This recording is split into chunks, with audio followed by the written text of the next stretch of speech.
Yes. Hello, everybody. Good morning, afternoon, evening from your respective ends. I hope everyone is doing great today and had a restful night.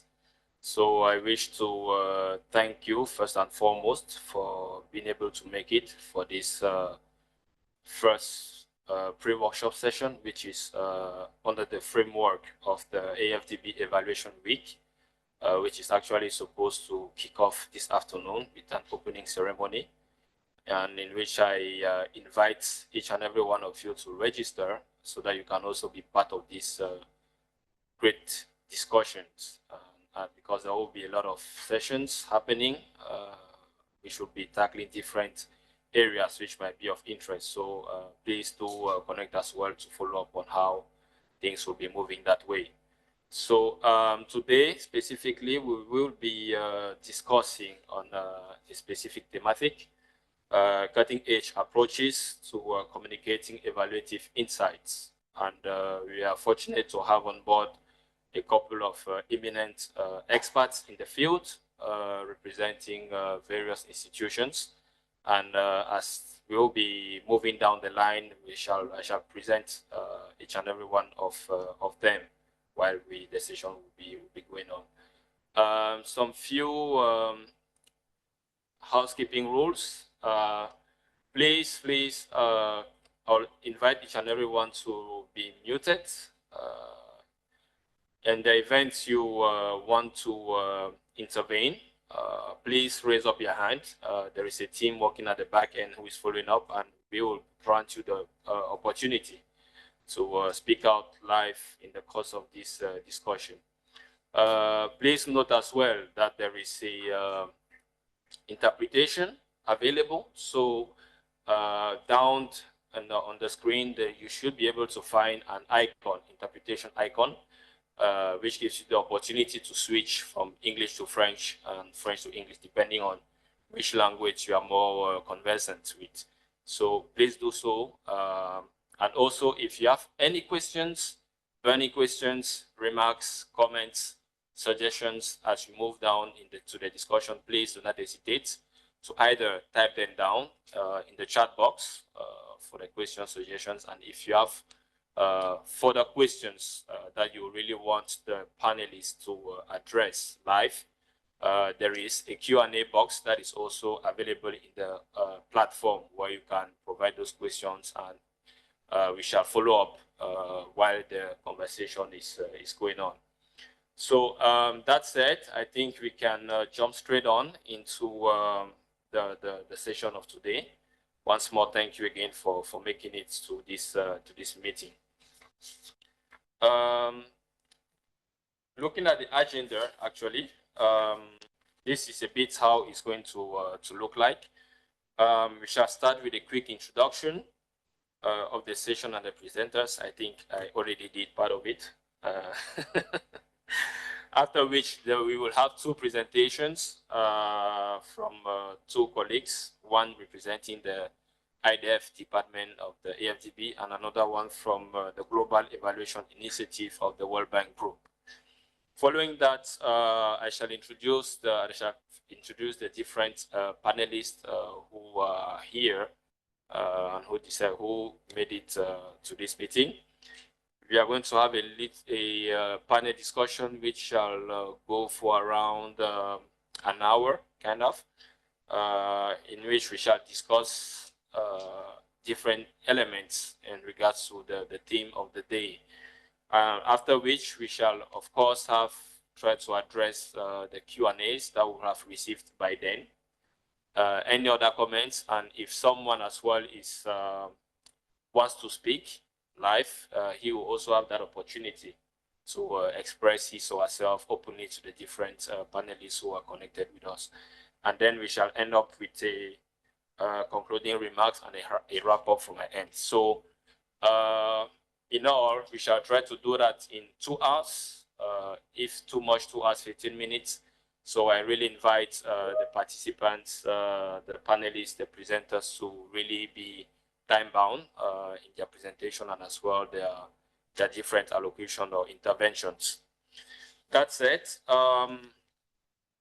For the two presentations today, we have two of them. I'll first of all start with Ms. Patricia Coca. She is the Knowledge Management and Communications Lead at the Global Evaluation Initiative, GEI, from the World Bank Group, based in Brussels. Good morning, Patricia. With over 20 years of expertise, she has been at the forefront of transforming how global organizations share knowledge and communicate their visions. A passionate advocate for the power of information, Patricia has crafted innovative digital platforms that have empowered millions across the globe. From promoting environmental sustainability to driving cultural and educational outreach, her work ensures that vital knowledge is accessible to all. She has an advanced degree in global marketing communications from Emerson College and History from Sapienza University. Warm welcome from Abidjan, Patricia. Thank you very much, Mark, and good morning, bonjour, everybody. I'm going to share my screen, and I hope that you can see the presentation well. Very well. So today I was asked to talk about how to make evaluation findings more engaging and interesting. Ultimately, the work that we do and the reports that we write with evaluation findings, the ultimate goal is for them to be used. In order for that to happen, of course, there are many strategies, communications, tools are one of those that we need to use if we want to communicate and share the findings. So my presentation will focus on the few things that we keep in mind and we should keep in mind when we start. And we will start from very generic ones that, however, it seems that we keep forgetting as we do and we prepare our communication products, to others that are more of a lessons learned from my practice and my colleagues' practice. So starting from very basic, right? This is the 101 of communications. However, it seems that when we are in the frenzy of creating the products and the last minute, we keep forgetting why we are creating the product, whatever it is. You know, it can be the report, it can be a blog post about the report, it can be the infographic, it can be the article about it. But sometimes we just put out the message without really thinking what we want to achieve with that message. Is that a call to action? Is that a change in behavior? Is that simply trying to entice a dialogue around a topic? And that goes hand in hand with knowing the audience to whom we want to talk, the principal, the main audience. Of course, when we put out on social media, it's public and everybody can see. But we must always go with some audience in mind, which are our target audience, so that we kind of tailor the message for the people that should be receiving it.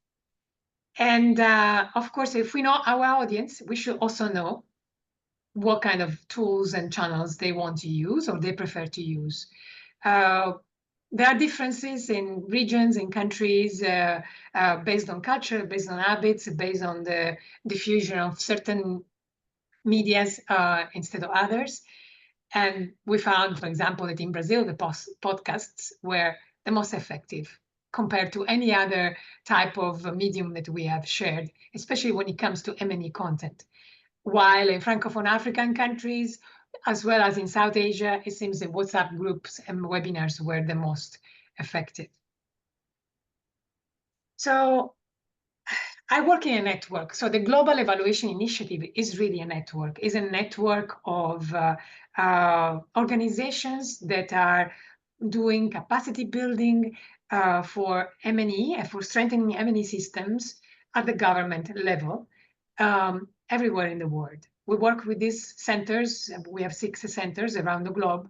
We work, of course, with our colleagues in Washington and other colleagues in UNDP who are the co-founder and the co-chair of the GEI. We work with IDEV, which is one of the leading institutions for evaluation trainings, and an app that also is a Canadian organization that does training in M&E training on in French and Arabic.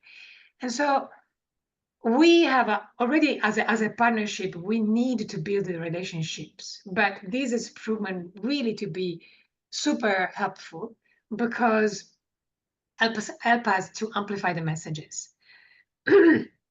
So this is the one thing that maybe when you work for one organization, you forget, and you forget that you think that your channel is the only one that you're going to use, but you forget a little bit of the power of networking and establishing connection ahead of time so that other people can help you to share the message and amplify it.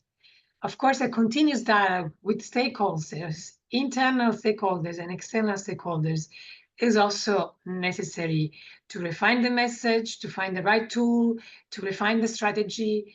But also in this interaction, we are not just getting information, but we are also giving information. And the people that interact with us, our colleagues who are evaluators and might not be really expert in communication, they start to think about like a communicator and start to think about, okay, well, if this is the audience, this is the objective, maybe, I should change a little bit the way I write my message, I write my findings. Which leads me to the next point, which is about keeping it simple. Absolutely, clarity and simplicity are a must. We lose immediately a reader or a listener if we start to have complicated and convoluted concepts full of jargons, acronym, and very technical in nature. That might be okay with certain audiences that are very technical, but often is not. And the majority of the people that are going to receive evaluation findings are not evaluators. And so we need to bridge the gap between the experts and the layperson. Also, another thing that we found to be really effective was to make it actionable. So when government officials, but even like managers in general and whoever has commissioned the evaluation, receive the findings, the first question is that, okay, well, I see the data, I see the findings, and now what? Now what do we do? And so for as much as possible, actionable reports are what really make it possible to decide on what comes next and what should be done. Now, sometimes what we want to say is a lot because the evaluation has found a lot of things. However, maybe our audience is interested in only a part of our findings. On the overlap of these two things is the relevance, right? Relevance of what we want to say in comparison with our audience. So this relevance is really important to keep in mind because otherwise we might feel the reports or an article or a blog post full of concepts that our audience are really not interested in.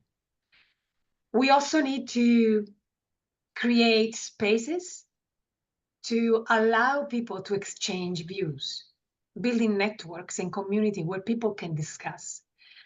I was just reading this morning an article about behavior change, and it was like behavior change, the author was arguing, doesn't come from simply communicating about something, but it really comes from having our ideas kind of resonated in small groups, and then these small groups penetrating other areas so that the power shift from the mainstream to these new ideas. Because if we want to change behavior, of course, this means that we want to take something that used to be in a certain way, and we want to say, look, based on the data, you should be behaving in a different way or should be taking different kind of decisions. So the relevance, the dialogue, the creating this network is really, really essential and is sometimes often forgotten by the communications team that only focus, often focus on the communication products. The other things that is really important to keep in mind is that our communication doesn't happen in a vacuum, and that the evaluation findings sometimes are hard to digest. And therefore, we need to be really careful about how we communicate them, with whom, how publicly they are shared, if they're shared publicly, and the tone that we want to strike when we present the findings.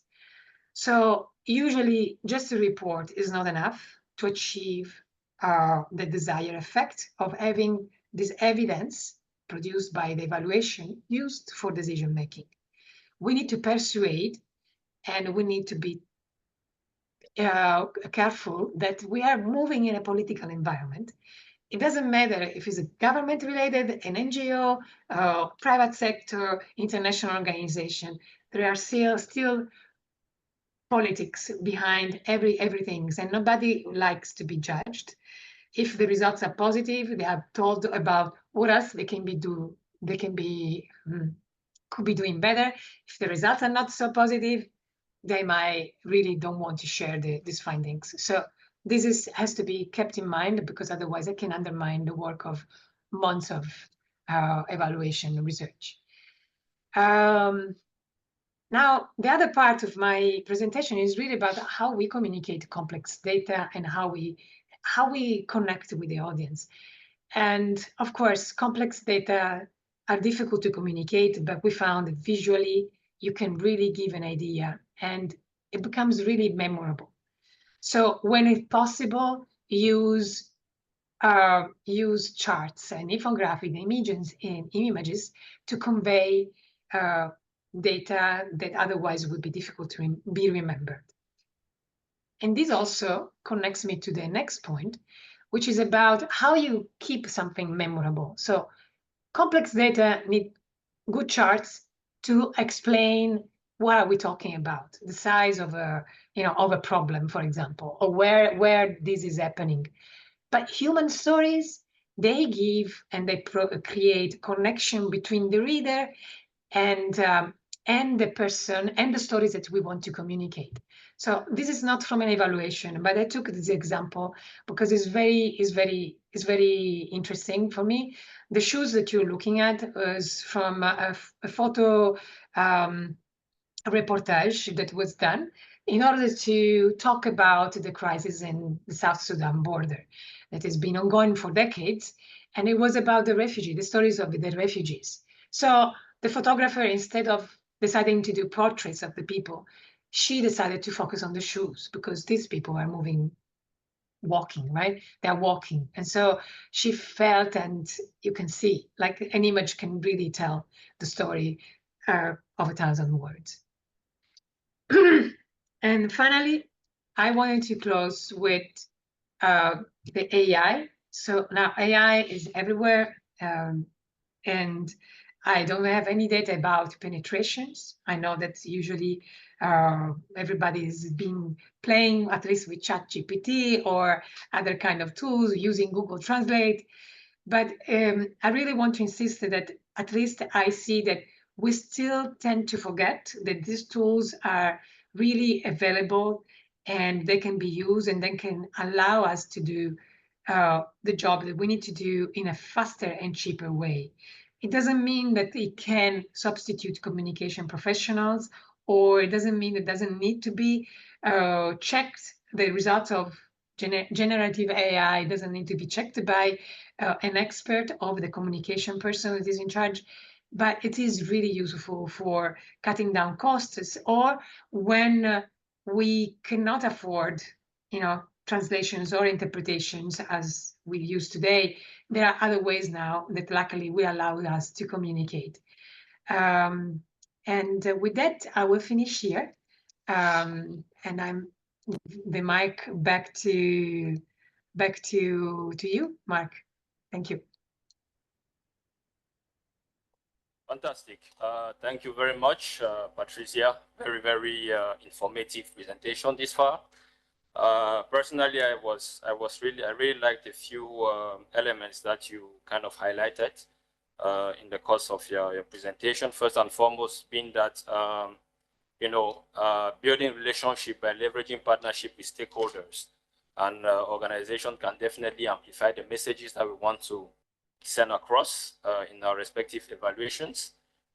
It's also critical that the language being used should be as simple as possible because, as you know, the findings of the different evaluations doesn't just benefit the evaluators themselves, but the end beneficiaries of the projects that were conducted at the time. So simplifying it definitely bridges the gap between the experts and the readers. And you also mentioned the fact that it is always good to ensure that what the evaluative insights that we kind of send across is actionable so that it doesn't just stay, on the desk or on the shelves, and then it's not being used the right way. So making it actually actionable is something that is very, very important. I was particularly delighted to hear one of your comments in regarding bridging, bringing about that behavior change and the fact of having to make your result, your communication relevant, creating a space where there can be opportunity to exchange views and insights, and building a network is what will definitely trigger that behavioral change. You also mentioned the fact that we need to leverage more on visual presentations of key evaluation findings and highlights, because it really helps to retain information better. And on the side, on the same line of thoughts, making it more memorable for those who have acquired that specific knowledge. To close up, you also said that stories of individuals impacted by evaluated programs definitely create emotional connections with the audience. And in regards to generative AI, it is something that is already out there, available for all, easy to use, and can definitely produce results at a very faster pace, useful in cutting down costs, but can't fully replace the comms professionals that are operating in different institutions and organizations. So thank you very much, Patricia. I will now move to our next presenter, Ms. Jackie Nyagahima, who is Principal Knowledge Management Officer at the Independent Development Evaluation of the African Development Bank Group. She supports the preparation and dissemination of evaluations, knowledge products, and stakeholder engagement. Prior to her position at the bank, Jackie served as Head of Information and Communication at the Association for Strengthening Agricultural Research in Eastern and Central Africa, commonly known as AZARECA, for close to 6 years. And in that, she guided the adoption and implementation by member national agricultural research systems of guidelines that enhance their communication. Ms. Jacqueline holds a Master of Business Administration from Heriot-Watt University in the United Kingdom, a Master of Science in Mathematics, and a Bachelor of Science with Education from the Makerere University of Uganda. Ms. Jackie, warm welcome. You have the floor. Thank you. Thanks, Mark, for this warm introduction. I'm really delighted to be sharing in this particular presentation, this particular session. And let me just open my presentation quickly and share it. Sorry.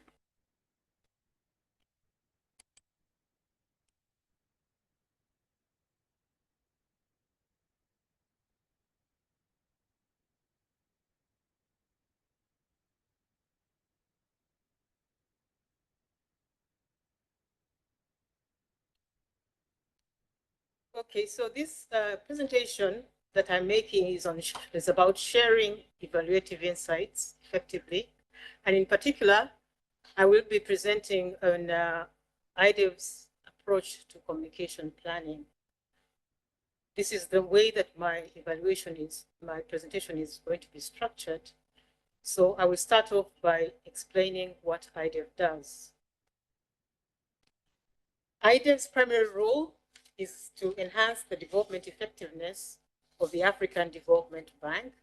So we do this through 4 core functions, and that is we conduct independent evaluations of the African Development Bank's policies, strategies, operations, and programs.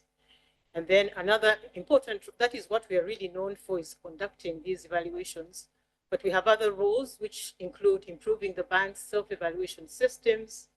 And then another key role is to facilitate feedback from our evaluations to those who need to make decisions based on our evaluations. And then also to assist in strengthening the monitoring and evaluation capacity and systems of our regional member countries' evaluation systems. So for us, effective communication matters. And why is this? This is because evaluation is a critical process for most organizations. However, its value is actually maximized when the insights that are gained from evaluation are effectively disseminated. And so for us at IDEV, it's very important that we communicate our evaluation result findings, and that these results are effectively targeted to the stakeholders that need them to make decisions, and therefore therefore ensuring that these stakeholders of ours are able to use these evaluation findings to increase or improve the development impact of the bank's work. So really, effective communication helps in making evaluations impactful. And it does this by, first of all, making it possible for our evaluations to influence action, to drive change. Here we are targeting key stakeholders who can influence change. And then it helps our evaluations be able to contribute to building the knowledge base about development issues, and also enhancing the credibility of IDEV, demonstrating our expertise in evaluation. So for us, communication planning is very important. And we have a planning tool, a communication plan that we have to develop for each particular evaluation that IDEV undertakes. So why do we need to prepare a communication plan for each evaluation? This is so that we can ensure that communication of our evaluative knowledge takes place right from the start of an evaluation to the end of the evaluation process, So all through the evaluation, there's communication taking place from the time that it is launched to the time that actually, as it is ongoing, and when it comes to an end and after the evaluation ends. The plan also helps us to ensure that the knowledge that we communicate is shared to the most suitable audiences, that it has the right content in there that is tailored for this particular audience, and that we use the most appropriate communication products and channels. This communication plan also helps us to plan and budget for the resources that are required, because communication is actually a very resource-intensive activity, and if the right budget is not assigned and the right resources assigned, then we shall miss our mark. So at IDEV, we have a 3-level approach to communication planning. When an evaluation is launched, normally we will prepare a high-level communication and dissemination plan. And this really goes to speak about who will be the target audience for this particular evaluation, how they will be reached, and maybe what kind of channels we shall use to reach them. And then the next stage is when an evaluation is ongoing. At this time, we now prepare what is known as the preliminary dissemination plan or communication plan. And in here now, we are more specific because already the approach paper has been presented and the evaluators are already in the field and emerging findings are coming out. And so we're able to work out who the key stakeholders are more specifically, and then what kind of communication channels we shall be used for them, and already communicating with some of these key stakeholders. And then finally, at the end of the evaluation, we then prepare the final dissemination plan, or what you call the communication plan. And this is really updating the preliminary plan. At this time now, the evaluation key findings are out, the recommendations and lessons from the evaluations have come out. And now what we're trying to do is we can be more specific about who the target audiences are, who they are, which department, which organization, which ministry, if it is a ministry in a country. And then we're also we're able to target what kind of products that we can use. So what I'm going to do is to first of all take you through these key questions that we consider. A number of them have been presented by my previous discussant, but just to mention that we need to find out what the key communication objective of this evaluation is. What do we want this particular evaluation to achieve? What's our call for action? And so that's the first question we ask. And then next we try to answer what the key messages are coming out of the evaluation that we have had, from the findings, the lessons, and the recommendations. Then at that point, we're very specific about which audiences need to receive this message, which activities we should use to communicate with them. Then we plan the resources that we shall use, and then how do we measure the impact of our communication activities. So to do this, I'm going to use this by speaking about a practical way that we use the communication plan. And this was for an evaluation that we carried out recently, that IDEV carried out. And this was the impact evaluation of phase 1 of the Kenya Last Mile Connectivity Project. The Last Mile Connectivity Project had an aim to increase access to electricity to people in rural and peri-urban areas of Kenya. And this phase 1 was implemented in this period, 2015 to 22. It covered 47 counties, which is literally the whole country. And the first phase was partly funded by the AfDB with the contribution of the government of Kenya. And at the same time, when this phase ended, other phases of the project continued. So at the time that we carried out this impact evaluation of the phase 1, phase 2, and phase 3 of this project were ongoing. And in addition, similar projects were ongoing in other countries that the bank covers. And so they would be able to benefit from the results of this impact evaluation. And so these were the objectives of the project, the impact evaluation. And that was basically to assess the project's effects on the beneficiaries of that particular project. The next objective was to identify the factors that affected the performance of that particular project, and then also draw lessons and recommendations that would inform future electricity access projects of the bank. So the results are out, and now we are preparing our final. So I'm going to speak about how we came about with the final dissemination plan, because for this evaluation we had done the preliminary, and we had done the first phases before, and so now we're in the final stages, and we're looking now at the final dissemination plan. So what were our communication objectives? That was answering question 1. First of all, for this evaluation, we wanted that we're able to inform the design and implementation of other rural electricity access projects, either by the bank, mostly by the bank, but if possible, by other development partners that are carrying out similar projects. The next communication objective was to enhance learning from this evaluation. Impact evaluations are not very frequent among multilateral development banks, and so there was a lot of learning that they would also, other evaluators could, from our experience with this impact evaluation, and then also to raise awareness about the critical issues that were coming out of this evaluation. So the next question we asked, what were the critical messages that were coming out? Now, you know that this was an electricity access project, and just to mention that Kenya is, I think, one of the African countries that will soon receive 100% access to electricity.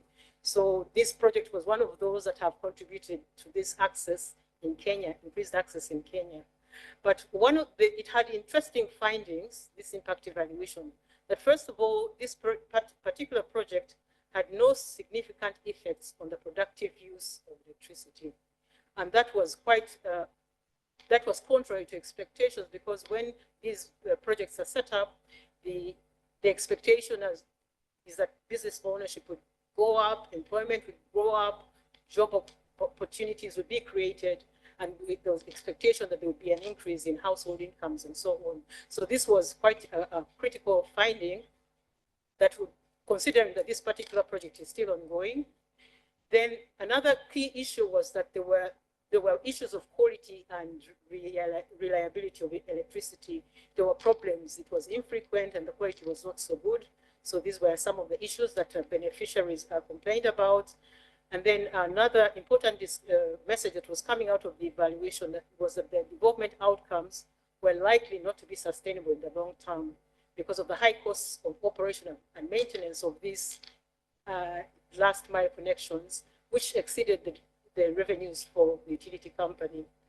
Now, of course, because the bank wants to learn from its work and also help everybody else learn from its work, we needed to make sure that these results actually are going to improve the next implementation of ongoing evaluations, ongoing projects on last mile access, either those that are done by the bank or also by other partners.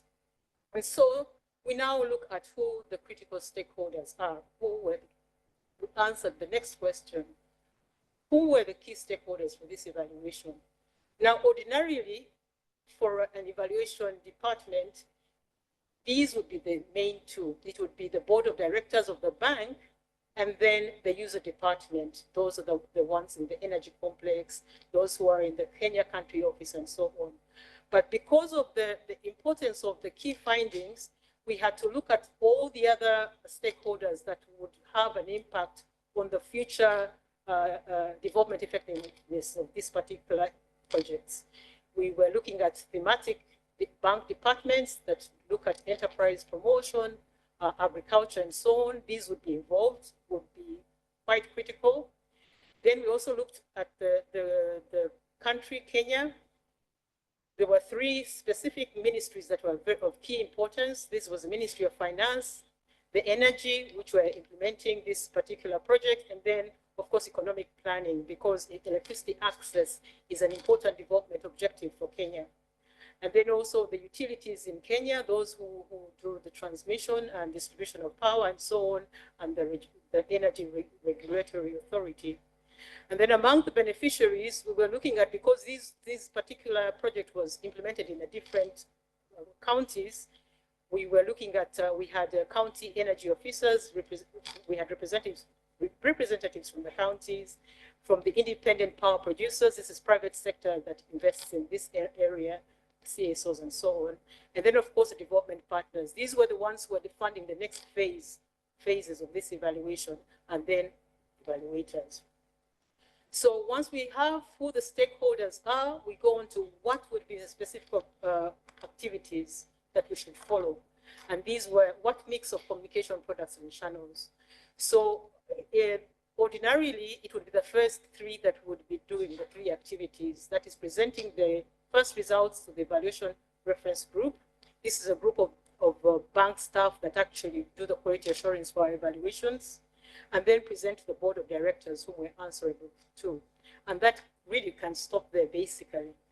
But what we go ahead and also do is to prepare the summary report, the executive summary, which is a brief of, we have to say a high level summary of the evaluation, and of course, and a small knowledge product. And in this case, for this particular evaluation, we realized that we needed to prepare a fact sheet that would be the most appropriate channel for the general audience that we were trying to target.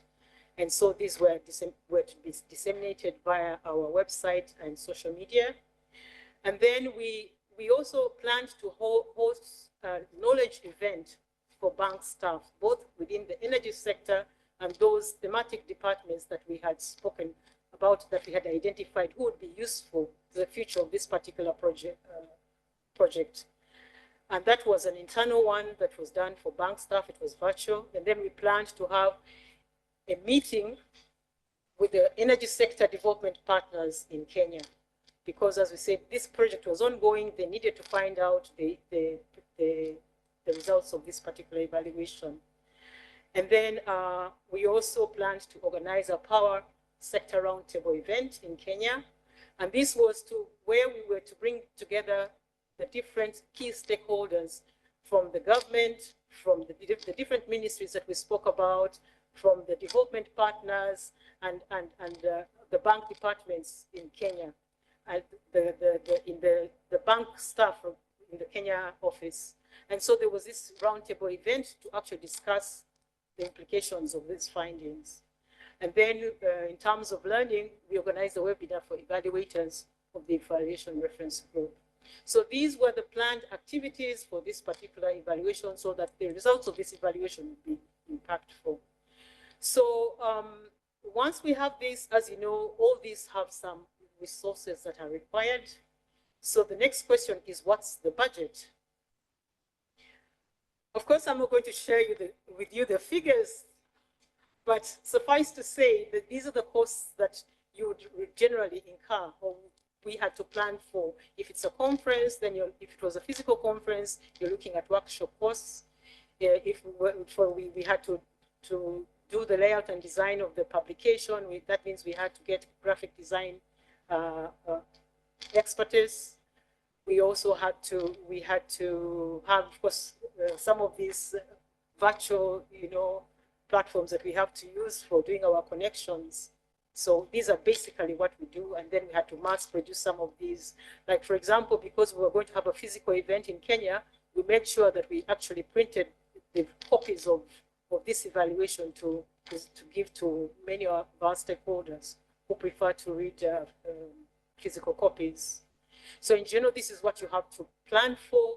And then, of course, you can see the number that there's a big kind of resource in terms of skill sets that are required in carrying out these kind of communications.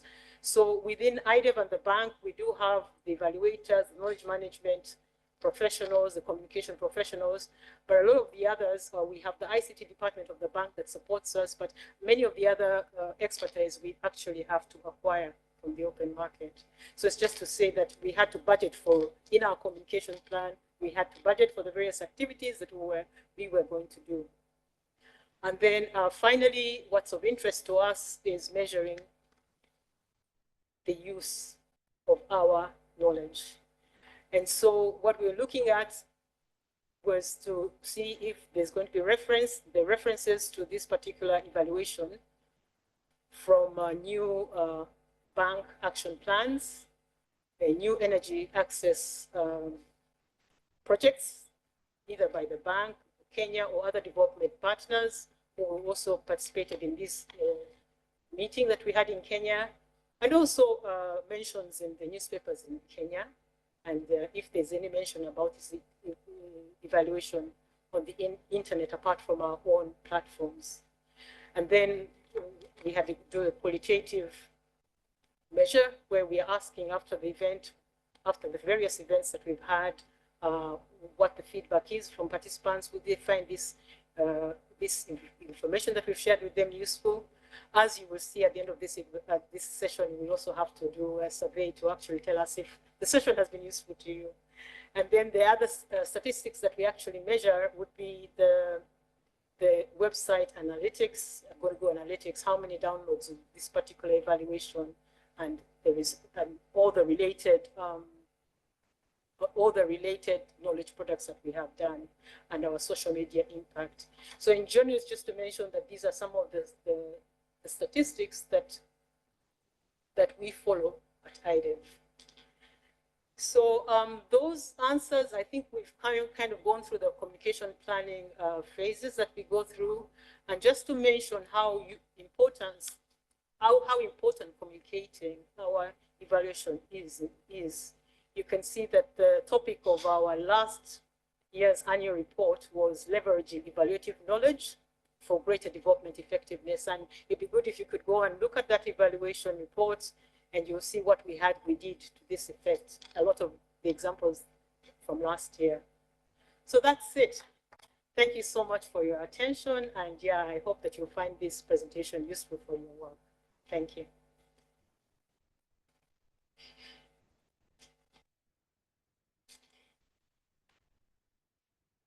Okay. Thank you very much, Jackie, for this great presentation.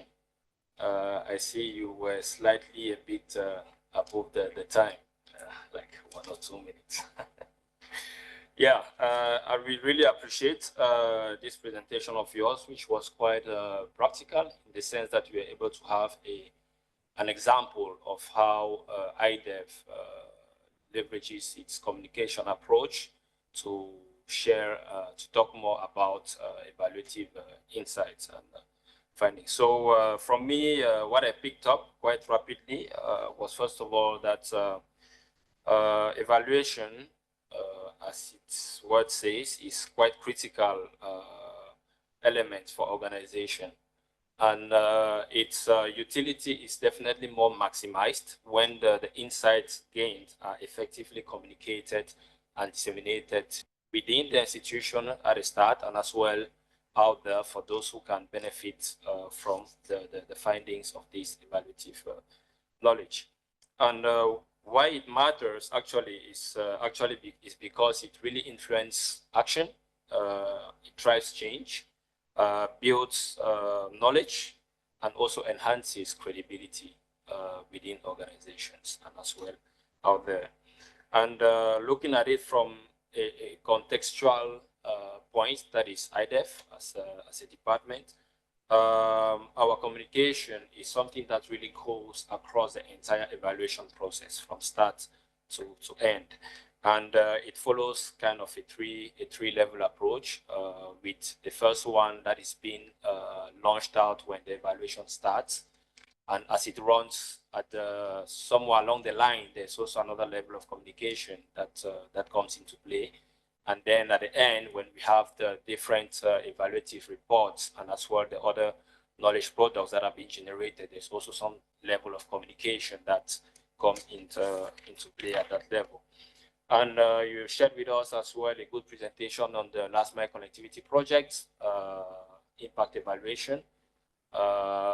The project itself is available online on the IDEV website, so I invite each and everyone to take a look when he or she will have time. And I see one of our colleagues already shared the link in the chat box. So while we'll be discussing, you can also quickly access that web page to get to know more about that specific evaluation.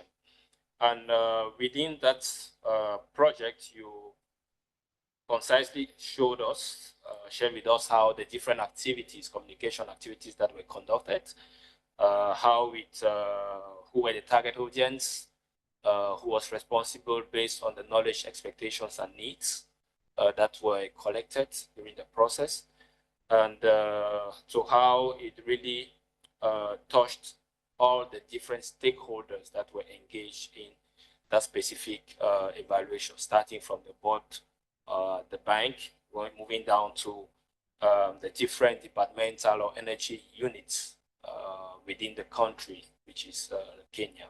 So that was pretty clear. And you also mentioned the fact that it's not, communicating is not an easy thing. It's not free. It's costly. You know, you need to keep that in mind. Costly from a production end, publishing, dissemination and comms, and as well from HR and skill end. It's something to be considered. And we are able to also measure to what extent the findings of these evaluations were useful within the institution, because it contributed in preparing or elaborating new strategies and new bank plans. And also from a qualitative standpoint, we were able to also have to hear from the beneficiaries how they felt about this evaluation, and quantitatively as well, we are able to measure using the email and web metrics on how it really reached out to the audience out there. So I didn't pick everything, you know, but I tried to get something. But thank you very much for that. And I will, before we go to the next phase, I would like to recognize as well our participants. I see we are a bit more than 100 currently online. So thank you each and every one. We have people from Djibouti who are connected, from Cameroon, from Nigeria, from Senegal, from Jordan as well that are connected and following this discussion. It shows why it's, the topic is kind of relevant to most. So thank you to each and everyone who is connected. A few feedback from the chat box here. I see, let me check rapidly. One comment from Mr. Eric, who mentions that visuals are definite visual presentation of evaluation findings are definitely excellent for others who are not evaluators. I guess this is in regards to the presentation that was shared by Patricia. So thank you for the further comments, Mr. Eric. Another comment that we have is that communication plan is also it's important to identify the party for reviewing and the approval process of deliverable like reports. So this was a comment from Ms. Sana. Thank you for that. And we also have a quick question for you, Jackie, from Mr. Matthias, which goes as follows. What is the proportion of communication cost versus the entire evaluation cost? I think you shall come to respond to that at some point in time. But please note that. And yes, another question from Mr. Eric. He would like to know the frequent major challenges that corporate institutions face in evaluation bilateral projects or programs. So this is Mr. Eric, who is listening all the way from Rwanda. Another question from Mr. Solomon is, could you please elaborate on how this evaluation report is going to inform decisions in the energy sector of Kenya? What next after the dissemination? Will there be a policy statement developed to push further improvements? Question from Mr. Solomon, all the way from Uganda. Thank you very much, Mr. Solomon, for this. Would you like to address those questions now, or we? Okay, so thank you, colleagues. Thank you for the questions. We are going to address them when we get into the Q&A section. So we'll now jump straight into the panel discussion. And once again, thank you for the presentation, Jackie and Patricia. Okay, going into the panel discussion, I would like to bring on board three eminent experts in the field who are going to discuss on this topic of the day, which is cutting-edge approaches for communicating evaluative insights. I will start with Ms. Saleha Wasim, Principal Evaluation Specialist at the Asian Development Bank's Independent Evaluation Department. She's been leading the department communications and outreach activities for the last 6 years. Prior to this, she was in the Asian Development Bank South Asian operation for 5 years, and she has over 25 years of work experience in communications, including television news. She also founded an education NGO in India with the mandate of providing market-linked education to out-of-job youth. Saleha has done her master's in mass communication from Jamia Millia, New Delhi, and her Bachelor of Arts in English from Delhi University. Warm welcome, Saleha.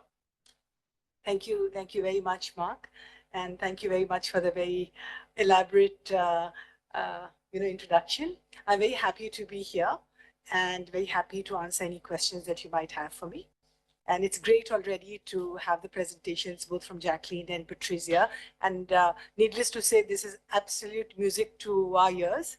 to hear how seriously communications is being taken. Just one line that I'd like to add is that I've been in the field of evaluation communication for 6 years, and I find that all of us sitting here and those of us joining us online, this is a very good time for us to be in this field, because initially when I joined, evaluation communication was just seen as dissemination. But today it is much more. It is much more of a interactive process. So yeah, it's a great time to be here and a long road ahead for all of us. Thank you, Mark. Okay, thank you very much. And I would actually emphasize that she traveled all the way from Manila to Abidjan. So very much appreciate for you to be part of this session on site with us. Thank you so much. So I will continue with Dr. Alexander Vosia. He is a senior evaluation, communication, and knowledge management specialist at the Independent Office of Evaluation of the International Fund for Agricultural Development, IFAD, where he serves as the coordinator of the evaluation communication unit.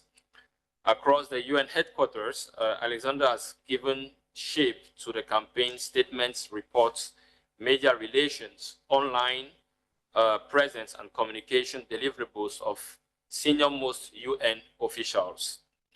At the grassroots level, Alexander has led KM projects on the ground in over 20 countries spanning Latin America and the Caribbean, Southeast Asia, the Near East, the North, South, East, West, and Central Africa. Warm welcome, Mr. Alexander. Yes, good morning, Mark, and good morning, everyone. Thank you very much for inviting me to this session, and thank you to the presenters that we've had this morning already. Very, very interesting presentations indeed. And just to echo what has been already said, it is indeed a very exciting time to be in the field of evaluation communications. I myself have been in my current role for 4 years now, because there is definitely an appreciation now, more than ever, probably, of the added value that communications can bring to evaluations, which stretches far beyond simply disseminating messages, but it is instead seen as an integral part of ensuring that the recommendations and the conclusions of an evaluation report really permeate future strategies and projects. So I very much look forward to the discussion. Thank you. Thank you very much, Alexander. And I will close up with Darlene Christopher. She is a Senior Knowledge and Learning Officer at the World Bank Group, where she leads the knowledge management team within the Independent Evaluation Group, IAG, of the World Bank. Her work ensures insights from evaluations, contributes to better decision-making and outcomes in global development initiatives. Darlene's career at the World Bank spans both regional and corporate roles, including extensive work in the Latin America and Asia region. She is the author of the Successful Virtual Classroom, Exploring Effective Virtual Learning Strategies. Before joining the World Bank, Darlene held technology management positions at Disney Internet Group, Nextel, and Tricom, where she honed her skills in managing global technology projects.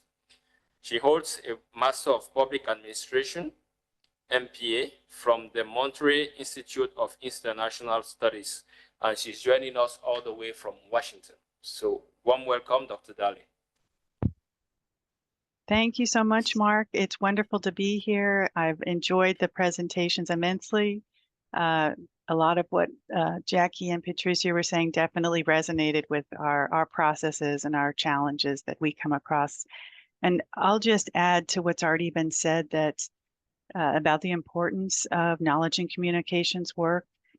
If we're not doing our job properly, then all of the work of our evaluation departments is, as our Director General likes to say, it's just sitting on a shelf somewhere. So I think our work has never been more important, especially trying to break through with the the information overload that our stakeholders are experiencing.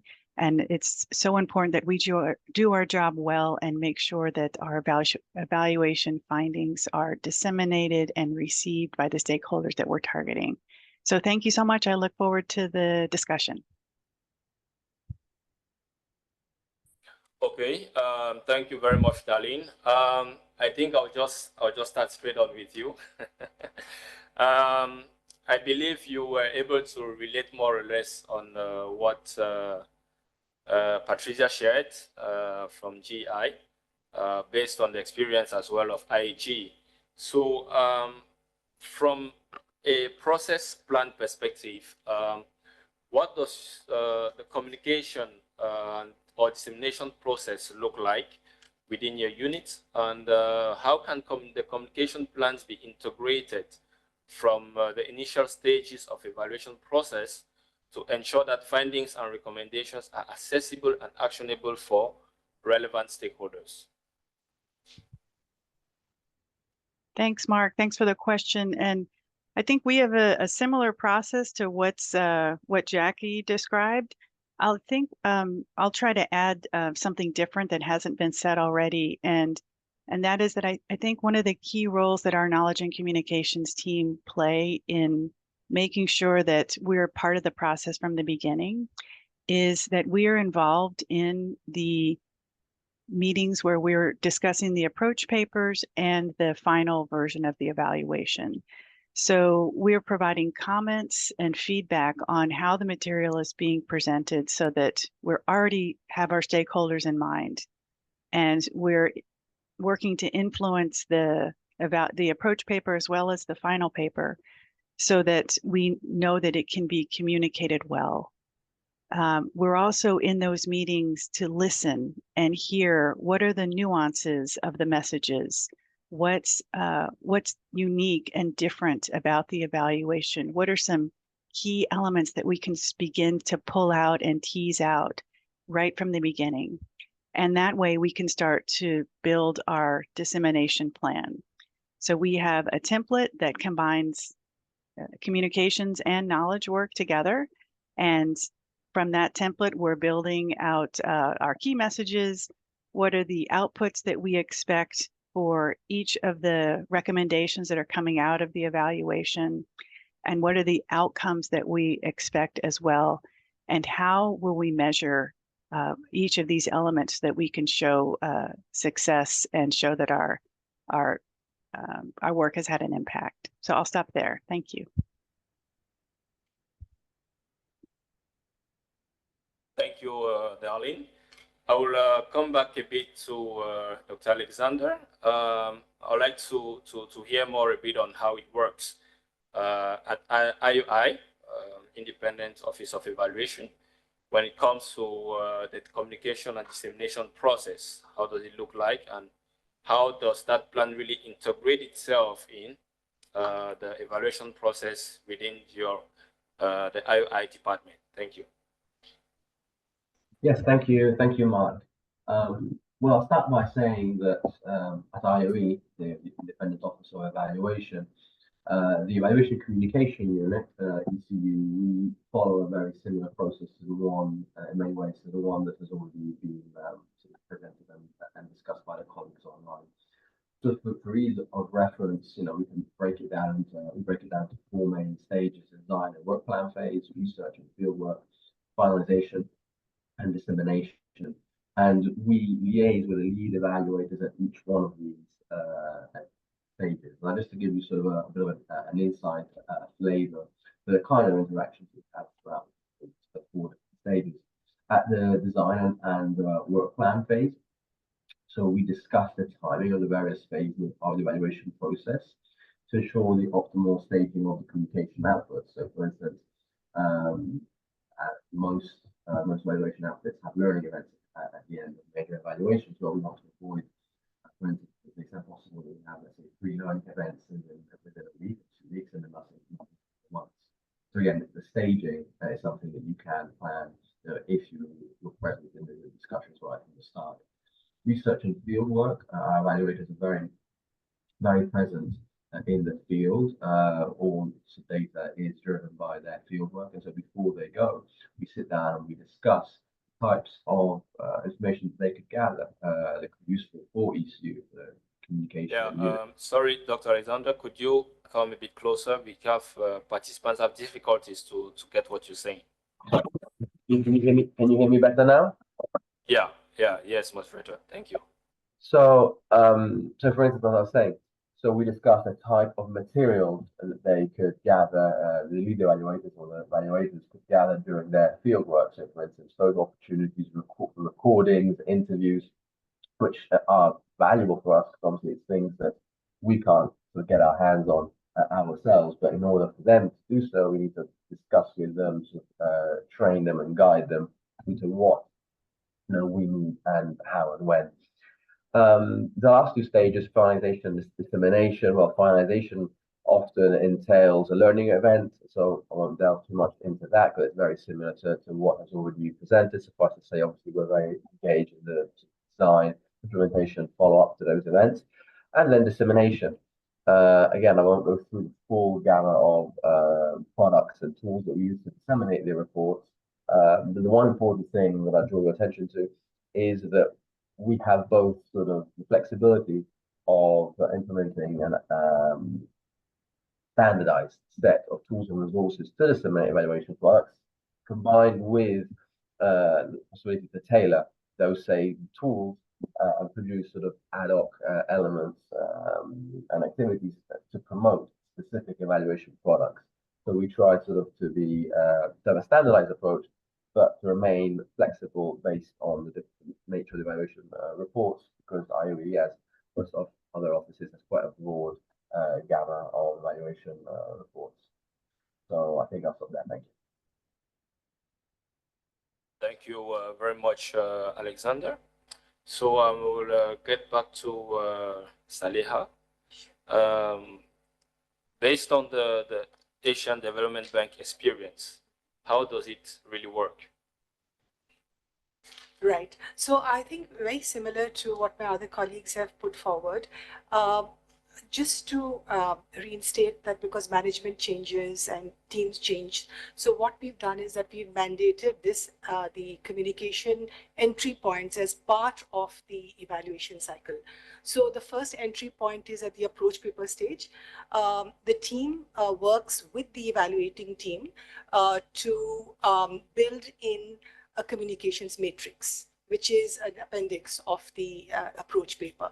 So here the stakeholders are identified, the primary messages are identified, resources are identified, and platforms are identified.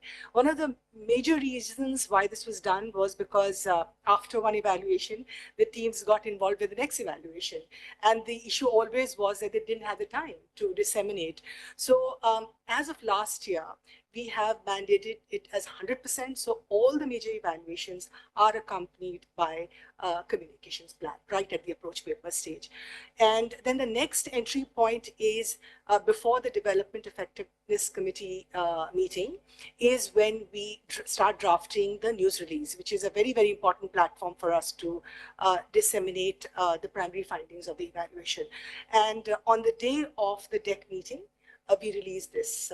And this is also a vehicle for us to link the report. So the report also goes out with this news release. So, and then within 20 days of the DEC meeting, we have the first attempt is to share the evaluation findings with the ADB internal stakeholders. So we have an event which is called What Works, What Doesn't, and Why Insights from Evaluation. This is mandatory for all the major evaluations, in which we also have a formula. We have one board member, we have one senior management, we have one technical team, and the Director General conducts this panel discussion. And this is for the ADB-wide staff. And it's almost like we discuss it with the ADB staff before we take it to the external audiences. And after that, we disseminate it on our various other, global platforms.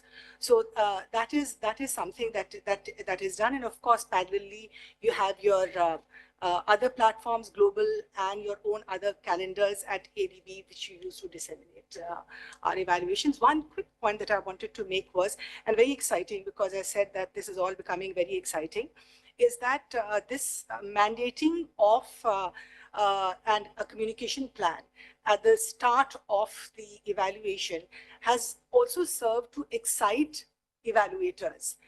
Because now they have, it is not a function of the communications team, but they're doing it themselves. So this year, almost as a logical, growth to what we did last year, the team has also got involved with stakeholder consultations. So for 2 of our major evaluations on education and on gender, we are also actually going and speaking with stakeholders, because now the mandate is towards more message-driven reports. So communication team is also involved in helping the evaluation team make the reports more message-driven, coming back from the field and reporting on the messages from the stakeholders. I'll stop there.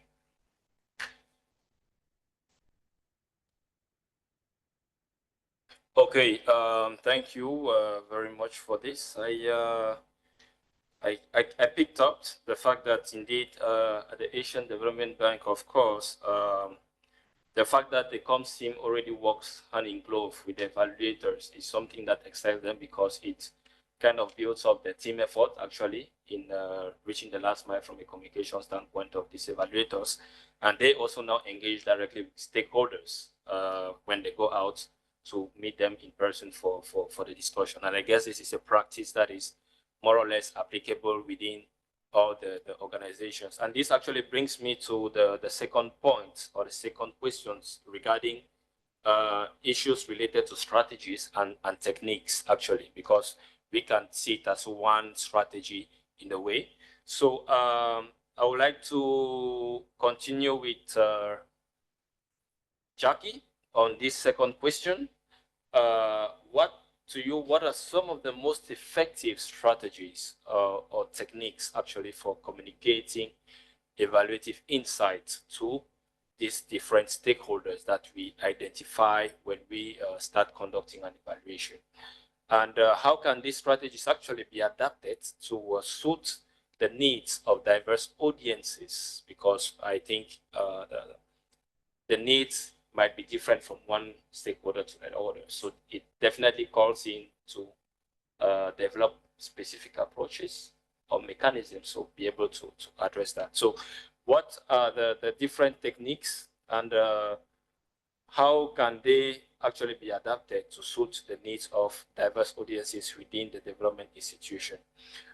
Before you continue, I would just like to invite as well the audience who is connected with us, please. As the panel discuss these different questions, do not hesitate as well to share the experiences from your respective organizations. I think it would be a good thing for us as well to get to know more how it works, not maybe at the macro level, but also at the micro level, like NGOs and else. So please do share as well your feedback if you have in the chat box. Jackie, over to you. Thank you. Thank you, Mark. Maybe for me, the ones that I can quickly say that are really very specific are like, when you look at the knowledge products that we produce, we have to look at how we can tailor the messages that are coming out of these knowledge, of these evaluations for the respective target audiences that we have. And for example, I find that the executive summaries that we produce for our evaluations are really important. I mean, we would have this big evaluation that's probably 70 pages, 80 pages, but you have an eight-page executive summary. Very useful in giving the real, what you would say, the key issues that are coming out from an evaluation, that even our board, if they wanted to quickly reference an evaluation, they would get all the information from there in terms of what are the key things that are coming out. Another product that I see that we use is a more concise, what you'd say, message-driven product. Sometimes we call these lessons notes. So you will have a particular evaluation, and there are very specific lessons that are coming out. And so we are not going to reproduce everything that's coming out of the evaluation, but focus on those.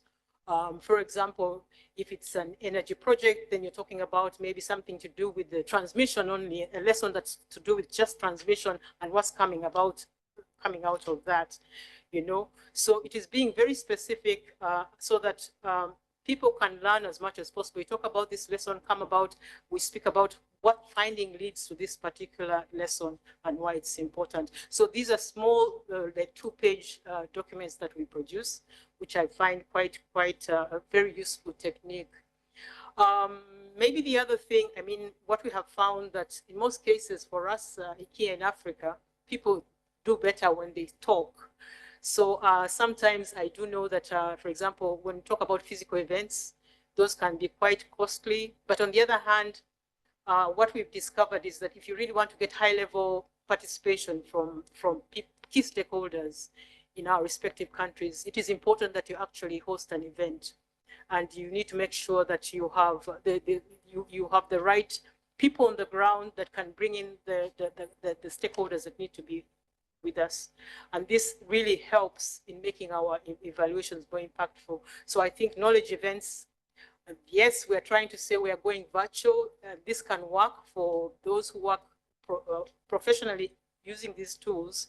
But when you're talking about the people in the field, you really must look at having physical events and making sure that the other thing that that these knowledge products are tailored in the language that people speak. I mean, within the bank, we have French and English as the main communication languages that we use, but we have to also work in countries that speak Portuguese, that speak Arabic, and so we need to also be able to tailor products that are in the language that they actually speak, and therefore working with experts from those countries to do this. So I think I can stop here for now. Thank you very much, Jackie. Pretty clear on the fact that we need to definitely use the language that is most suited for the respective stakeholders. If it is the beneficiaries from Kenya, definitely the Swahili language will be more appropriate, right? Else, okay. Thank you very much. I have one question here from Aliu for Patricia. So here it goes. Given that the aim of an evaluation is to generate change and inform, what method would you recommend, Patricia, for communicating the results effectively in a difficult political context and other complex situations that makes communication difficult? So I would like you to kind of reflect on that after, and then we'll get back to that. But I come to you now to actually share a bit more of your insights on these second questions regarding what are the most effective strategies or techniques for communicating evaluation insights, and how can they be adapted to suit the needs and expectations of those different stakeholders. Over to you. Thank you.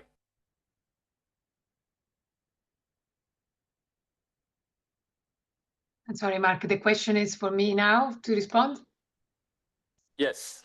Yeah. Okay. So when it comes to difficult situation, I mean,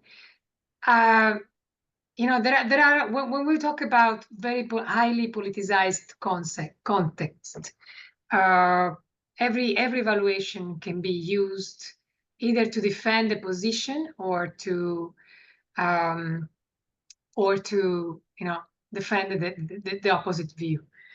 I think it is very important that we create some kind of understanding of what is the goal of the evaluation at the beginning of the evaluation, even before the findings are there.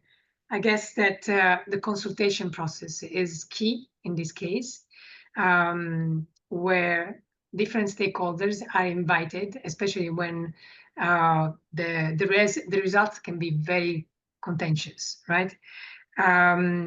If different stakeholders are engaged since the very beginning into the evaluation framing, and they are aware that this evaluation has to be is going to be done and the results will need to be communicated, I think there is more possibility to actually have at least the stakeholders requesting that the results are shared in case those who have commissioned the evaluation or who have been evaluated don't want to be so transparent.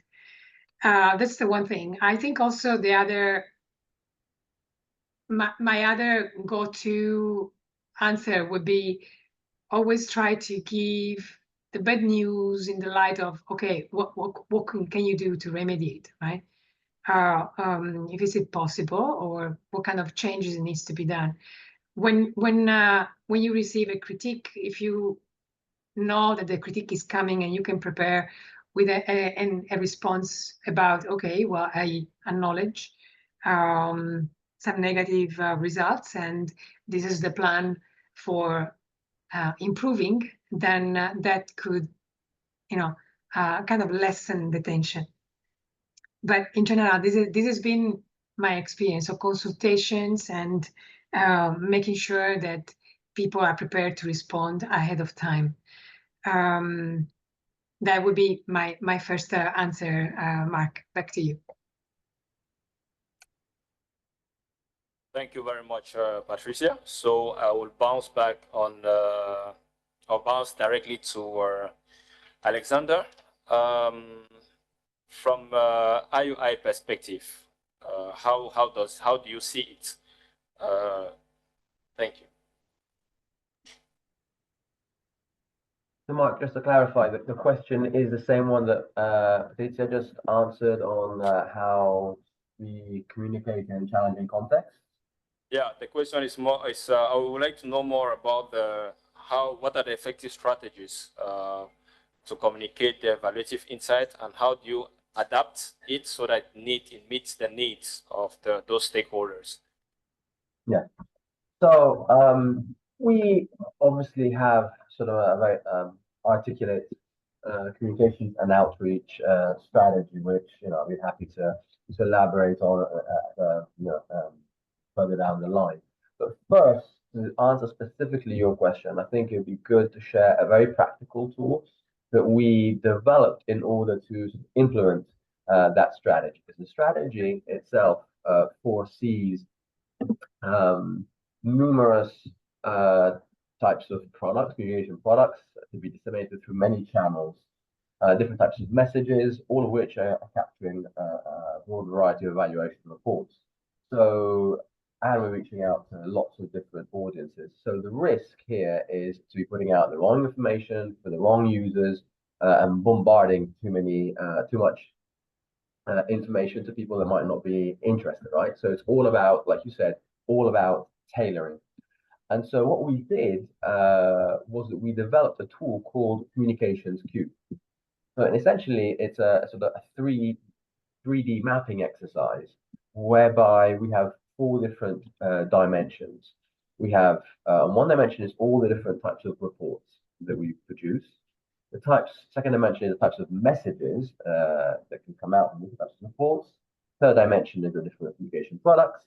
And the fourth dimension is the different types of communication channels. So what are we doing? So we're looking at, for instance, let's take a given report, right? Now, this particular type of report, which type of audience is it more of greater interest to? And then based on that, what kind of messaging is this particular type of audience susceptible to?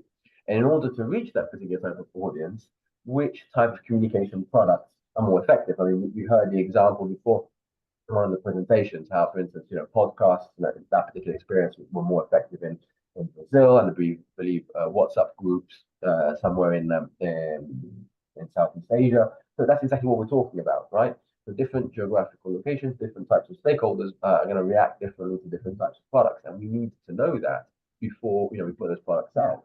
And then finally, which types of communication channels lend themselves the best for a particular type of communication product, right? So you're not going to post necessarily an entire 150-page evaluation report on Twitter, but you're probably going to try and post a tweet, a call for action, as I said before, a hashtag, something that's trending at the moment to try and grab attention.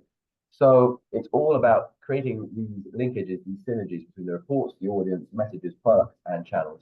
And so to do that, we without this communication cube that we literally implement every time, and that we adapt every time we have a new report that has to be launched. So I'll stop here for now, but I'm obviously happy to take questions and elaborate further on any one of these particular aspects or on the entire communication strategy as a whole. Thank you. Thank you so much, Alexander.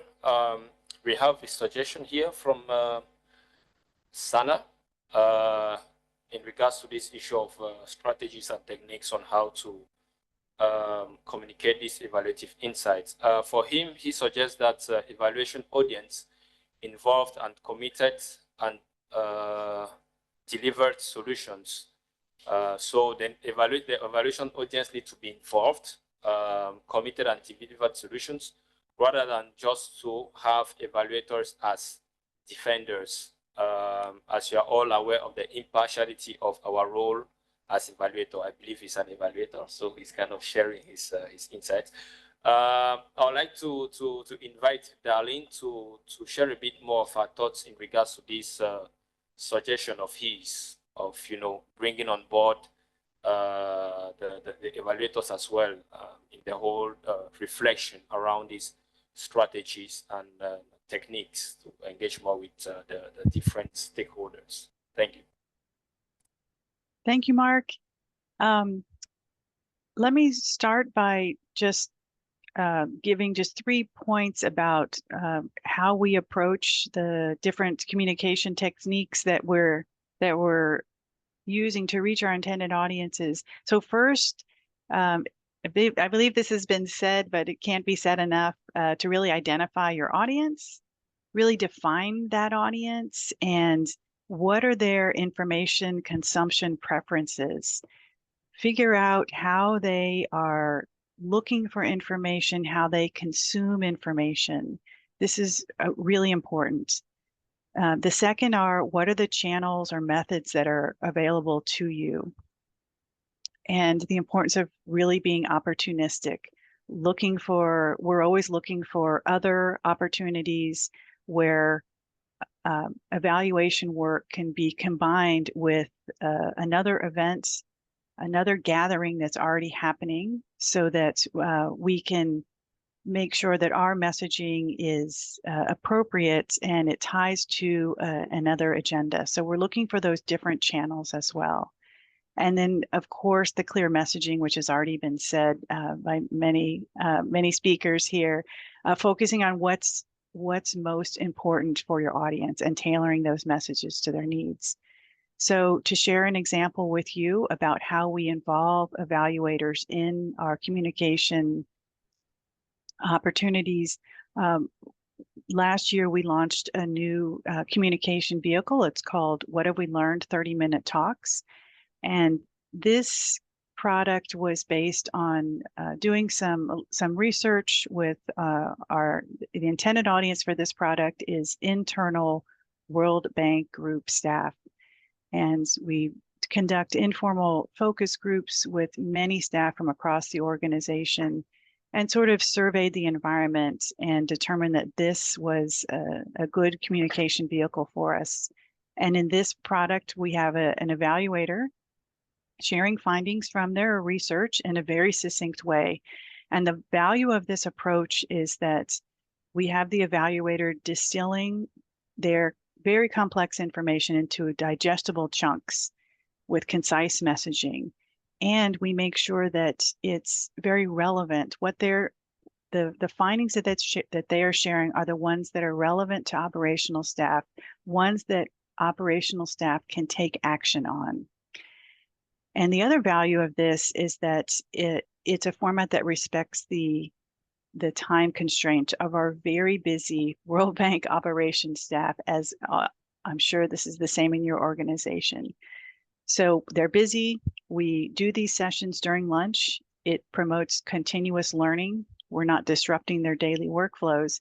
And what we've discovered is that in 30 minutes, even though it seems very short, we're able to convey a lot of information because it's very focused and it's very targeted. So that's one example that's worked very well for us. I'll share another very quick example. that is not targeted to a specific evaluation. Of course, the evaluations, once they're launched, there's a whole communications campaign. Those evaluations remain relevant for a long period of time as well. When new World Bank management are appointed to key positions in regions and countries, we send customized emails to these new appointees. And in there, we've collected relevant research data for their country or their region. And in this curated, customized email, we welcome them to their position, introduce ourselves, and share some information that can help them do their work. And this is also a way where we can begin to open a dialogue with these leaders prior to sharing evaluation findings that are specific to their country. So it's a way we begin the engagement, and it's a way that we can continue to promote and disseminate our evaluations even well after the launch. So back to you, Mark. Fantastic. Thank you very much, Darlene, for this. I'll close up this question with Saleha, who is next to me. And beyond that, I will invite you straight on as well to tell us a bit more about what are the key challenges that could be encountered in ensuring that evaluative insights are not only shared but also effectively utilized by end users, in either designing or implementing future strategies and projects. So you share with us a bit about how you perceive this issue of elaboration of strategies and techniques and how they could be adapted to suit the needs. And then what could be the possible challenges that could be encountered in ensuring that these evaluative insights are not only shared but used. Yeah, thank you. Thank you. So while I totally agree with what my colleagues before me have said in terms of strategy, I'm not going to repeat. I agree with what they've said, but I'll start with the challenges first. So challenges, as we all saw who were part of the ECG results framework meetings, that the challenges that the evaluation departments face are very, very similar. We have certain approaches which have worked and some are work in progress yet. I think one strategy or one approach which seems to be working very well is the fact that at the knowledge stage, it's always that balance between accountability and learning, isn't it? So by the time the messaging comes to us, we already think that the tilt is more towards learning now, and the accountability takes a little bit of a backseat, right? So I'll take a good case of example, because that happens each time there's a major evaluation of drafting the news release. It's always a contentious issue. What goes as a headline, right? And so step number one is the fact that we have a memorandum of understanding with our corporate communications team that the news release that goes out is absolutely a product of our department. They do not interfere with the content. Having said that, we try not to make the headlines very harsh. It's packaged very well. So first paragraph will say about what has worked, and somewhere along the way you slide in what can be done better, never not what has not worked, right? So that is, I think that echoes with what people have generally said. The second thing is that, as I said, accountability and learning. We evaluate the Asian Development Bank, and so they are our primary audience, right? So it's about perception. We try to, and very successfully, I mean, not just point fingers, but also celebrate successes, right? So we have a very successful event. I know somebody had provided a feedback that awards are not part of what we do, but very much. I mean, self-evaluation at the end of the year, we have an award ceremony for excellence in self-evaluation. So I don't know how much it helps the practice of self-evaluation itself, but it generally does help in building the profile of the independent evaluation department as not just a police, but a partner in development. So when you go and give them messages and you celebrate their successes, there's a high likelihood that they will also see some of the not so harsh, not so complimentary messages that are coming, that they'll be able to take that in. Also, focus group discussion. So the tendency till now had been to have events or webinars or which were for a general audience. We have been able to identify, all of us who are communicators here will know that we work on a band of stakeholders, one who never agree and the other one who already your partners. And you work with these different stakeholders and engage with them based on the need, right? I mean, for us, the Development Effectiveness Committee is already bought in. So you're going to spend the least amount of time trying to convert them because they're already on your side, right? So the other end of the spectrum are the people that you're evaluating. So we have started having very small, Darlene, I think, spoke about it, very small brown bags with them. In a closed group, these are not recorded. These are one-to-one discussion with evaluators, post-evaluations, right? Of, trying to see how the messages have gone and try to give them examples and stuff like that. It's very hard to measure. We have our MAR system, the management response system. It's very hard to see what are the recommendations that have actually been used, because very often they'll say, oh, we were thinking of doing that in any case, and it's very hard to track, right? But there have been some cases when in the concept note and the RRPs that the teams have written that this is actually a result of the learning from that particular evaluation. I don't know if I've answered your question, but yeah, it is a hard one to actually see if they're being used and utilized. But I think that probably if we look at the role of knowledge management as being influential, that is already a lot, that we can ensure that the knowledge that is embedded in the reports is influential. Whether it's used or not is another story. Yeah, so that's where probably the results framework, etc., can come in handy. Thank you. Okay, thank you so much, Saliha, for this. I will reach out now to Alexander. Yeah, would like to please tell us a bit what are your perception when it comes to the key challenges that could exist in ensuring that evaluative insights are not only shared but as well used by end users, and this in various possible ways, be it the designing of new projects, similar projects, or the implementation of projects that are ongoing or to be implemented. Thank you. Yes, thank you, Mark. So to answer your question, I think it's useful to just step back and start from what is the main reason, the purpose for which we actually do this, for which we communicate evaluation findings. And the purpose obviously is that we hope that through our comms efforts, we can improve the design of future strategies and projects by giving visibility to recommendations and findings, right? However, this brings us to the first challenge, which is it's actually very difficult to determine the extent to which the presence, let's say, of one of our recommendations within the design of a future project or strategy is actually the result of our communication efforts. And this is because obviously when a new project or a new strategy is designed, there are a number of elements that are taken into consideration. And our evaluation reports and our comms efforts are but one of these many elements, an important one, but it's just one. So it's difficult to determine the causal relationship between our efforts and, in fact, the actual design of these projects and the programs.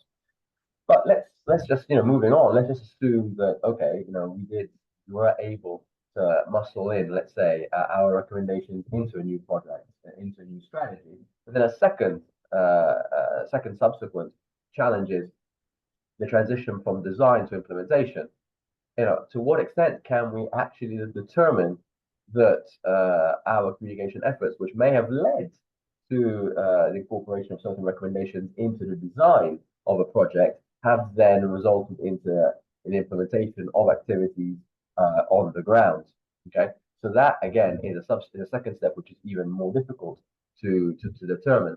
And then finally, the third one, and argue the most important, at the end of the day, everything that we're doing is to the is to improve the lives of our beneficiaries on the ground, even assuming that our communication efforts led to the sort of the formulation of certain projects in a certain way, and even to the implementation of those projects in a certain way, were those actions on the ground actually the best ones? In other words, so what we advocated for, has it actually worked on the ground? And that again is something extremely difficult to determine, unless obviously we have a follow-up evaluation of the project as a whole. So as you can see, as we go deeper and deeper down the chain, it becomes more and more increasingly difficult to determine the impact of our communication activities. And last, before I close, all the examples that I gave so far are really geared towards our relationships, the relationship between the evaluation office and senior management within our institution, which is IDEV. However, it gets even trickier when we look at the other evaluant group of our office. In fact, we have two main evaluants. We have senior management of IFAD, which obviously designs our programs and projects for development, but we also, IFAD also evaluates national governments. So I'd say about a third of the recommendations that we put into our evaluation reports are actually geared towards governments. So monitoring and tracking the extent to which we are able to influence the design of development strategies at the government level is arguably, well, presents an additional layer of challenges in addition to the ones that I just discussed upon. So it is difficult. Obviously, there are workarounds, there are ways to track, to monitor, and maybe we can discuss those in a subsequent question. But certainly, there are great challenges. Over to you, Mark. Thank you so much, Alexander. Maybe Jackie, you would like to complement or add a bit, build on what he said in regards to the challenges from the perception. How do you see this issue of possible challenges that may arise in ensuring that the evaluative insights are being effectively used, not only implemented, but still used across in different, maybe in other activities ahead, like implementations or project design? Thanks. What I can say that initially the biggest challenge that we had more was looking at evaluation as a policing kind of a process. So initially there used to be some kind of resistance to evaluative knowledge, but with time this has changed, and somehow the organizational culture has changed to learning from evaluations. So we find that mostly by involving the user departments as we are conducting the evaluation. So these are the findings. Of course, our assessments are independent, but they have to kind of validate as we move, And so if they feel, okay, maybe this is not so right, then give us additional information to validate what you're saying. If it's not there, then you see it is not there. So this is how we move, so that by the time that our evaluation products are ready for communication, we actually work with the user departments to disseminate this information. So for example, because of their engagement in the process, we found that they get also engaged in the communication afterwards. For example, when we have these learning events, which we call capitalization workshops in the bank, most times actually the leading of these workshops is done by the user department. We just, what I would say, organize it with them, but they lead the process, they lead the discussion with the other departments within the bank and maybe other members of their particular departments or complexes. And therefore, and we find that at these workshops, a lot of important decisions on the way forward are made, and knowing that later on decisions are made to maybe go forth with something, for a process together or something like, or improves a process improvement or anything like that. But just to say that it is working hand in hand with the user departments that has helped. So that challenge has kind of gone a bit. Maybe the other challenge that I spoke about was language. We still do have an issue because English and French are the main languages for communication for the bank. And so really being able to effectively communicate in the other languages, this is, for example, Portuguese or Arabic, is a bit of a challenge for us. And as far as possible, how IDEV has addressed this is, of course, expanding in terms of the staffing.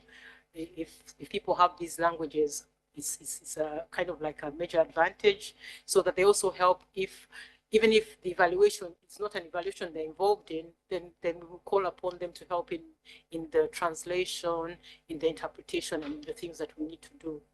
So I think those are the main challenges. It was the cultural and then languages that I can speak about. Thank you. Or maybe something else I could say also is reaching all the stakeholders you need to reach. Because remember, we said this process is resource intensive in terms of the money, the funds, the budget, the personnel that need to be involved.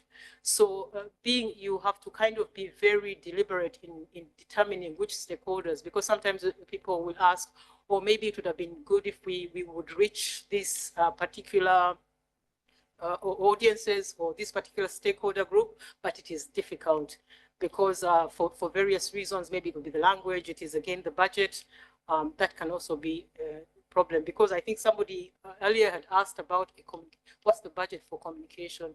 So normally, for example, we in our budgeting, it depends upon the nature of the evaluation.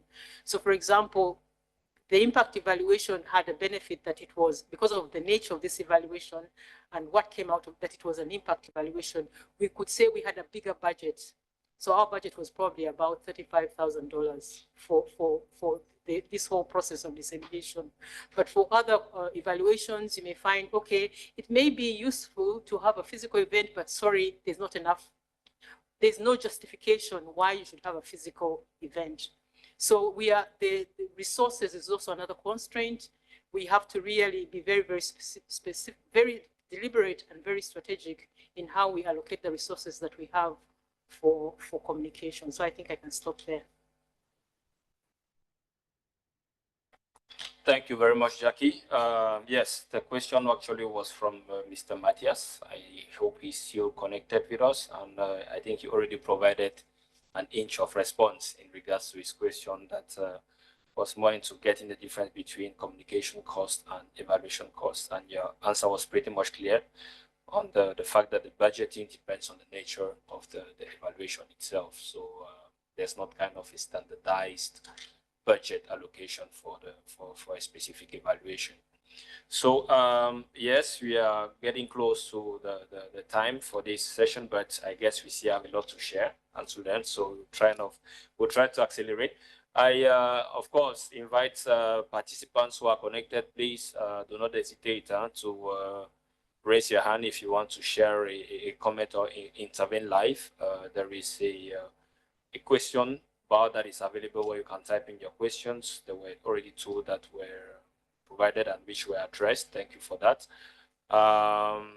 Yes, so we will move to, I will come back to Darlene on this next issue that regards new technologies.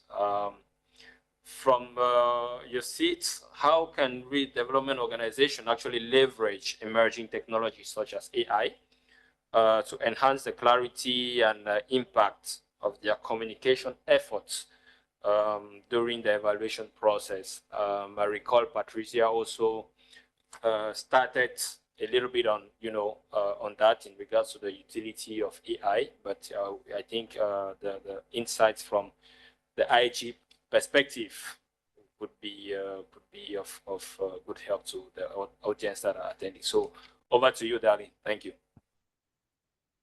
Thank you, Mark. So yes, we do use AI to help with our communication work. And probably like most of you, we're using it to help improve our message clarity. We're using it to help craft social media messages. And I think in general, the benefit of AI is it does some of that basic, maybe the more boring work for us to let us have time to do more creative things. So it helps improve our writing in general. This is one simple way that we're using AI. In our internal work, one of my colleagues who's on in the session today, she's used AI to mine all of our thematic evaluations to determine in 10 years worth of research, where are the case studies buried in our thematic evaluations.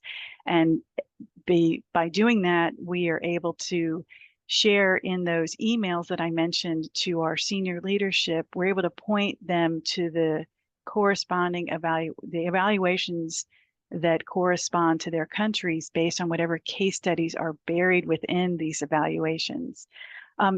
What I'd like to comment on additionally, Mark, is not only in the evaluation process of helping improve our messaging and improving our writing, but also post-evaluation, once the evaluation is published.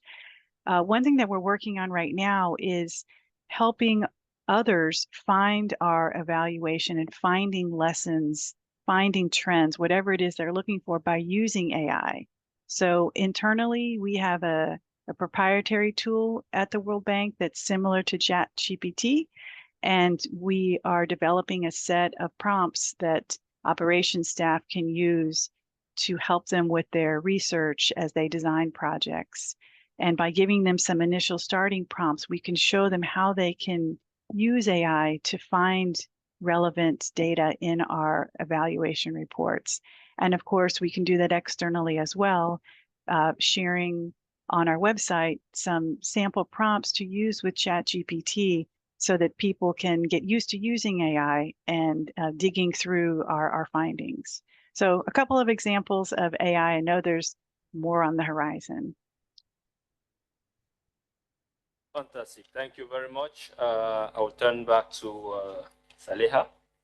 Sure. So from your perspective, how do you see how development organization actually can leverage on new technologies such as artificial intelligence to enhance clarity and impact of evaluative insights? Thanks.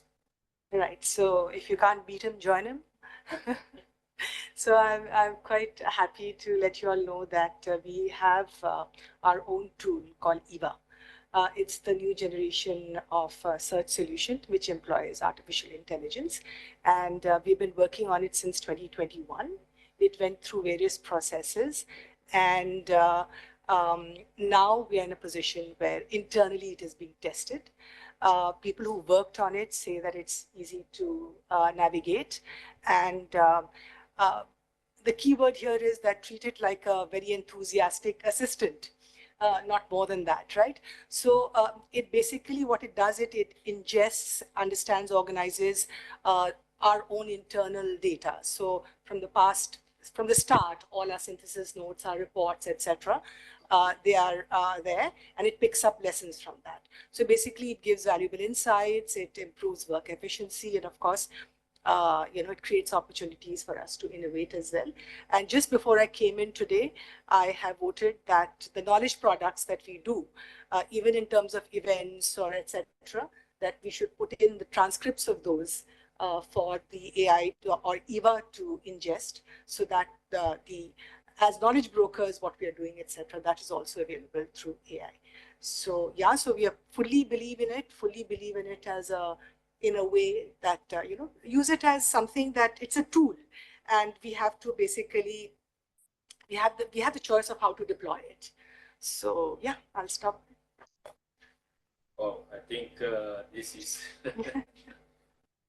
I think this is a very,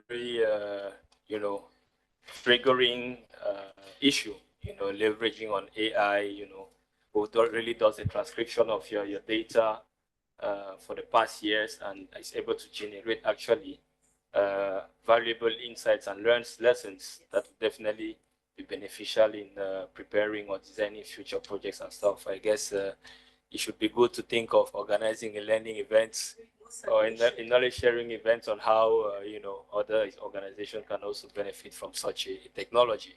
Because Mark, I'm going back with the idea. Yeah, I think it's something that is quite interesting, actually. We heard from Darlene about the prompts, how they use the prompt actually in supporting colleagues actually to prepare background documents with much more ease rather than opening thousands of pages on the website to do research. So I see you have very innovative ways, each organization, on how to leverage on AI. So it's also an opportunity, a learning opportunity for us. So thank you very much for sharing. And I get back straight on to Alexander. Maybe you could tell us a bit more on how you perceive this issue of, tapping on these new technologies like AI in our respective evaluative activities, especially when it comes to communicating evaluative insight. Alexander, you have the floor. Thanks. Yes, thank you, Mark. So before focusing back onto AI, I just want to take a step back and just talk about the use that we are making of some technology resources that are available generally, right? And then we'll come back to AI. So just to give you a flavor, some of the sort of technologies that we're using, integrating into our comms efforts in relation to evaluations. We are promoting the use of GIS and satellite imagery in evaluations because these obviously can offer captivating visual solutions for communication products as well as for obviously the evaluation reports themselves. And another aspect that we've been focusing on is on building a repository of online trainings. We found that online trainings, especially to the extent that we make them as interactive as possible, are a great way of drawing people, capturing people's attention, bringing them onto our platforms, and also getting across the message, which is and building capacities, obviously, which are very important objectives of the work that we do. Now, with that said, coming back now to AI, which of course is a buzzword that we're all talking about, just two things to put out there. One is that we too, as the colleagues that have spoken before me, we are working on an AI chat box to be integrated into our website, which provides you with some chat GPT-like functionalities for all the content on the site. So we're working on developing that, and hopefully we might launch it in 2025. One resource which we will instead certainly be launching in 2025, speaking of AI, is an AI chat box that provides neuroscience-based guidance tailored to the specific needs of evaluators. Now, we've done a lot of work on integrating neuroscience into our evaluative work from the comms perspective, and we have sections of our evaluation manual to talk about that. We have online trainings that discuss that, and now we're going to be bringing out an actual chat box, so that which is specifically tailored to practitioners, so to evaluators, so that they have an issue and they're trying to address, and they don't know, for instance, what the best approach to deal with a particular matter might be. Well, they will be able to tap into the sort of neuroscience wisdom tailored to their specific needs as evaluators, and that wisdom will be hopefully at their fingertips through this new chat box, which we are in the process of developing and which will be launching in 2025. So stay tuned. Thank you, Mike. Impressive. I think I think this question really made my day. I have a feeling I have a lot of things to brainstorm on after this session. Thank you very much, Alexander. I have Mr. Yusuf, who is online. He shared something in the chat box, but I would like to invite him quickly if he can just express himself a little bit on his line of thoughts. Mr. Yusuf, are you with us?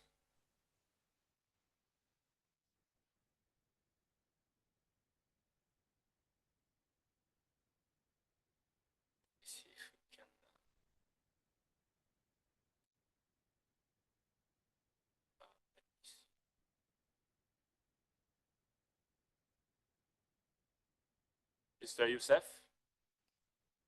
Is he connected? Let me check if his mic is on now.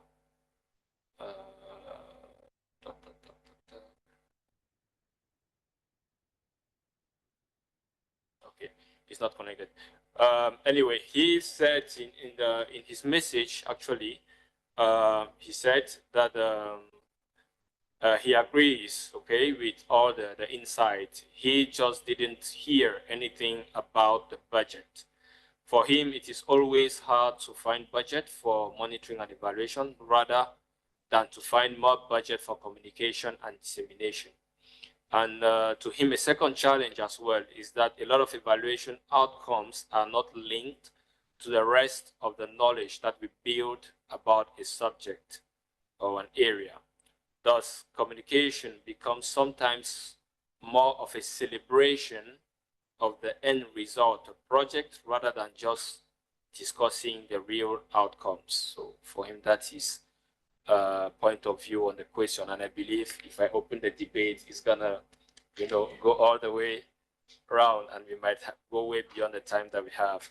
But thank you, Mr. Youssef, for this point of yours, which we all more or less take into consideration. So we have one last question. Yeah, we have one last question that I'll ask the panelists, but first I will invite Jackie. She was given one or two questions to respond to. I guess she already reflected on those, so maybe it's the right time to provide an adequate response. Over to you, Jackie. Thank you. Okay, thank you, Mark. I think there was a question that came up, was how the report for the last mile connectivity project was to be shared with the energy, I think the energy sector in Kenya. And this was why we had to organize that roundtable workshop. We had a power sector roundtable event in Kenya. And we actually brought in senior officials from the Ministry of Energy, senior officials from Economic Planning, Ministry, and Finance. This is government. We also had senior officials from the utilities. They have the KPLC, which is the power distribution utility, and then the transmission utility. And then they also have another utility that supplies, that is responsible for rural electrification. That's on the government side. And at the same roundtable, we had development partners who are funding these different phases of the project, which is the European Investment Bank, the French AfD, there was JICA, and I think World Bank. They were invited. Okay, they didn't come for this particular one, but they listened into our presentation when we presented to the working group on energy in Kenya. So this again, because this is again the working group of development partners, that's what I mean. And at this same table, we also had CSOs, independent power producers, senior officials, by the way, then members from the respective thematic departments within the bank country office, as well as the sector in Kenya. So basically, it was bringing all the stakeholders around to speak about the findings and what the issues were, and generate ways that they would move forward with this. So how it's taken on board, ours is to influence. We made sure that they got the information, but at least we do know that the next phase of the project, that was the AfDB project, was informed by the findings of this particular workshop. I think that was the other important question that was coming out. Thank you. Yeah, I think that question was from Mr. Solomon, and he closed up by asking whether there will be a policy statement developed to push further this improvement. As you said, your role was to influence, which was well done. Now is to follow up whether the influence was effective by either producing this kind of a document. Mr. Solomon, I hope you are okay with this. I will invite Patricia to come on board. I guess she also had a question to respond to. I think it's the right time to provide that. Over to you, Patricia. Thank you. Mark, I think I actually already did when you gave me the floor. But I do have a remark on Youssef's comment, which I found very interesting, the second part especially, because I think that really links our job to the strategic choices of why some evaluation are done. And the role that we have as a communicators or knowledge management specialists in making sure that the findings of the evaluation, but even the evaluative questions, speak to the knowledge that needs to be produced, not just to conclude a cycle, but also for the next generation of programs and projects, and what is going to be valuable in order to design, too valuable to know in order to design a better generation of projects. So I think that remarks to me, I didn't want it to go unnoticed, because for me that's essential to what we do. It's like the evaluation findings, yes, they need to be taken into consideration, but often sometimes they arrive a little too late and a little disconnected from the next wave of programs and projects or policies, right? So I think that's extremely important, and I believe KM specialists and communication specialists have a role to play in that. Thank you.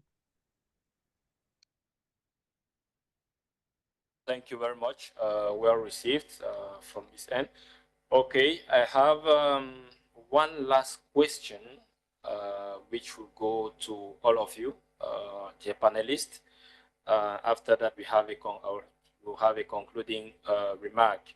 But before that, there is one question in the system here. How can we ensure utilization of evaluation communications, given that it seems the immediate results of communication strategy plan is communication rich? Jackie? I think from his question, he seems to imply that once this is done, this is it. But just to let you know that our evaluations have a lifetime. They do not die. So what does this mean? We will find that we have an evaluation that was carried out. Yes, we did a communication plan for it. And there were so many things that were done, the way the messages were packaged, how they were disseminated and all, and whatever events were organized. But so many years down the line, you will find another process that needs the information from that particular evaluation. And so what we do, for example, at IDEV is to keep alert. We had, for example, an evaluation that was done on the fragility strategy of the bank. And whichever issues come up, we keep coming back and saying, okay, from this evaluation, this is what was found. So our evaluations do not die. They don't end, because they will, and we keep them on our website. That's one thing. I think we have evaluations going back as far as maybe 1970, I'm not so sure how far back we go, but just to say that we always go back. And we also have a database where we record the lessons and recommendations that are coming out from our evaluation. It's called EVRD. If you check on the IDEV website, you'll find it there. And so you will find that a lot of the lessons that have come up over the years are accessible and searchable. And I just want to say that I'm excited about AI, because I think it's going to make this the database even more kind of user-friendly in terms of how the users can actually get the information that they require from there. So yeah, that's what I wanted to say. Thank you. Thank you very much, Jackie. So this question goes to all of you, dear panelists. So I'll invite each and everyone to provide a comment on these last questions before we round up this session. So this question is geared towards measuring impact. According to you, what methods can be employed actually to measure the impact of communication efforts in the context of development evaluation, and how can these measurements inform future communication strategies? I comment, what methods employed to measure the impact of communications efforts in development evaluations, and how can these measurements inform future communication strategy? I will start with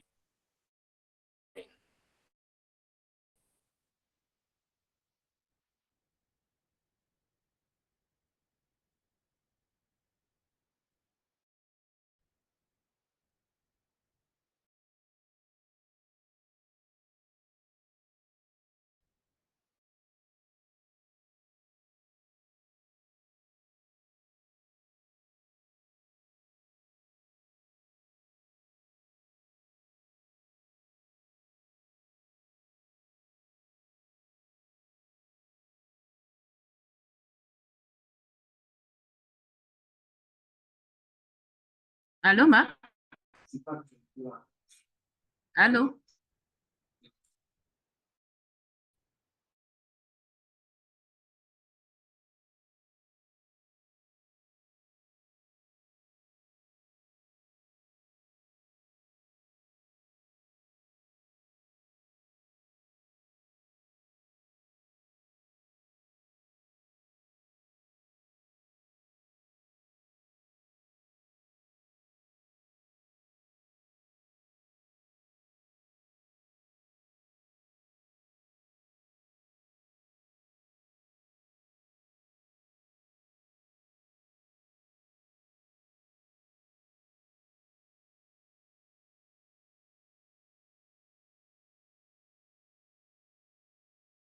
Allô, Marc?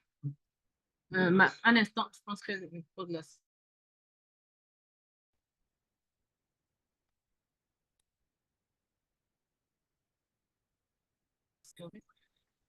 Allô? Oui. Allô, Marc, tu peux nous entendre maintenant? Oui, je t'entends très bien. Il y avait un souci de connexion pendant un moment. Ah, d'accord. Okay. Let me check who is available. Yes, Darlene, can you hear us now? Is it better? Yeah? Okay. I can't hear you actually. Oh, Yes, sorry, I was muted. that's better. Now, Yeah, we had a slight connectivity issue this way. Sorry for that. Did you let me repeat my question, or you were able to pick it up? no, I'm able to jump in. So Yeah. thanks for the question Okay. about measuring impact. First and foremost, we have a theory of change for our knowledge and communications work, and this is built on IEG's theory of change. We're all working towards the same long-term outcomes. And I think this theory of change really helps ground our work. It helps us formulate the impact that we want to see with our work. And more importantly, what's the path to getting there? Why are we doing each of the activities that we're doing? So we have different indicators that we're monitoring for different components of the theory of change. So starting with your typical metrics on activities and outputs, the number of downloads, number of participants. But then as we move along, we are also looking at intermediate outcomes. So for example, following up with participants who attend an event, learn what they did with the information they learned. How did they apply it to their work?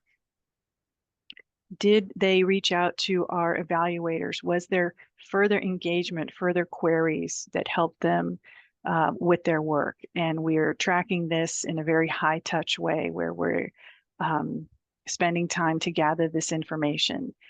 Another way we're looking at intermediate outcomes is through citation tracking using the Overton tool that we've just started working with, as well as looking internally and mining our data. And then finally, at the outcome level, we have a stakeholder survey, for example, where we're looking at how our work is being utilized, how it's making an impact, and understanding the World Bank's development effectiveness, et cetera. We are also part, and I think everyone in this panel here today is part of the ECG Knowledge Management Working Group, and we are working to come up with a set of common indicators for knowledge and communications work that all of the banks and member organizations will be using. So this is very exciting, and it's a really important step forward for really measuring impact. And then just to wrap up, I'll add that the way that we use this information is we're constantly working on feedback loops and feeding back everything that we're learning from our stakeholders into our knowledge and communication products to make them more impactful, work on our messaging, work on the channels. So it's a continuous feedback loop. Thank you, Mark. Yes, thank you. Thank you very much, Darlene. You mentioned about the ECG group, framework that, yeah, we recently worked on it here at IDEV. It was quite an interesting exercise. I think it took us like what, 2 sessions or 3 to sit back and try to propose something as well from our level. But thank you very much, Darlene, for sharing these points. I will call out to Patricia to as well tell us how she sees this issue of measuring impact in terms of methods employed and how they can actually inform future decision strategies from this standpoint of GEI. Thank you. Over to you. Thank you. Thank you, Mark. I cannot add much to what already Darlene said, but I guess that one of the things that we like to look at is really the engagement that we receive when we disseminate products. Now, in my line of work, the GEI doesn't really disseminate evaluation findings. At the moment, we are more about M&E capacity building. But even so, whenever we disseminate findings or when our partner have disseminated findings in the region, I guess is really to see how much of the findings there have been reflected in changes in policies, and that has been the most important indicator for us that the evidence has been used. We work mostly with governments, right? So that's the biggest indicator that we can have and see if there is an actual change in the policies or in the program thanks to the evaluation findings. Of course, that said, if we manage to do that and if the evaluation findings are actually used for a change, then definitely we learn from the experience of what worked. And often, to no surprise to everybody, and what I already said in my presentation is really like the informal communications or the communications that take place into small groups, into personal relationship, the kind of bring the attention to the specific points that are very important and that people can take action upon. And the second part is the consultation, right? Organizing consultation can really leverage and make sure that this evidence is used. So that's that would be my nugget. Thank you very much, Patricia. I call out Alexander. Thank you. Yes. Thank you, Mark.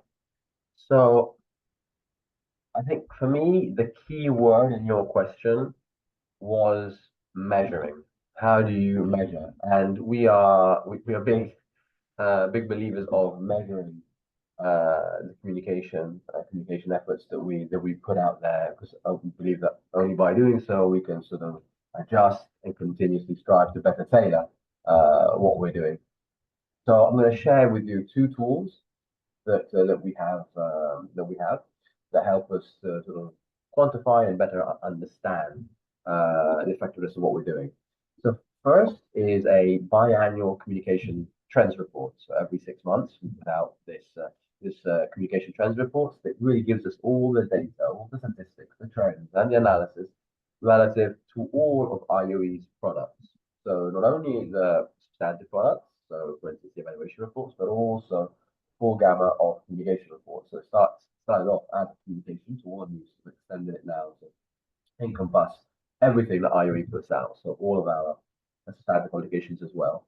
And we analyze all these trends, data stats from a comms perspective. So in essence, we always know what is capturing our audience's attention, the attention of who is being caught, when, how, why. And so, we're continuously trying to adjust and update that communications cube. If you remember, I mentioned at the very opening of the session, so that we continuously better tailor our communication efforts to our different target audiences. And the second tool that I mentioned is we have an online dashboard that tracks the uptake and implementation of IOE's recommendations, so recommendations are evaluation reports, in the design of IFAN's new strategies and projects. So we can actually know what has been sort of the management response to each one of our recommendations, and what's happened to that particular recommendation. Has it actually made it into its formulation of a new design, a new project, and what's happening with that? So there's an online dashboard that helps us to at least track that. So those are two tools that I thought would be interesting to share with you. Thank you. Thank you very much, Alexander. I come back to Saliha, who is here. Maybe she could also give us also a bit of insights in regards to how they measure impact. Over to you. Thank you. Yeah, thanks, Mark. And I have to say that it is the most important, but the most difficult as well to track. So we at IED do it in multiple ways. We have what is called the EVIS, or the Evaluation Information System, which consists of the MARS, which is the Management Action Record System, and the Lessons Database. So in this, all the recommendation that an evaluation report makes is housed, and management response and follow-up response of how many of these recommendations have been actioned upon. And this is accessible to ADV staff, management, and the board of directors. Of course, it's not accessible to external audiences. So in some way, this is one way for us to track whether the recommendations are being followed up or not. And the record is pretty good. If you look at Mars, it looks like a lot of the actions are being actioned upon. Apart from that, many other things, like, of course, we have, as many of you would empathize with, the corporate communications department is not, for various reasons, because we do not bring very good news. So we have our own very solid dissemination, social media dissemination channel. So by every quarter, we analyze that. So we look at the engagements, the downloads, etc. So that's one way to do it as well. And post-event surveys is another way to do it. And of course, we feel that this results framework that is being developed collectively with ECG would be very helpful too. So lots needs to be done in that direction, but we all remain committed because it's so very important. Thank you very much. Perfect. Thank you very much, Saliha. So I'll close up with Jackie. Thanks. Over to you.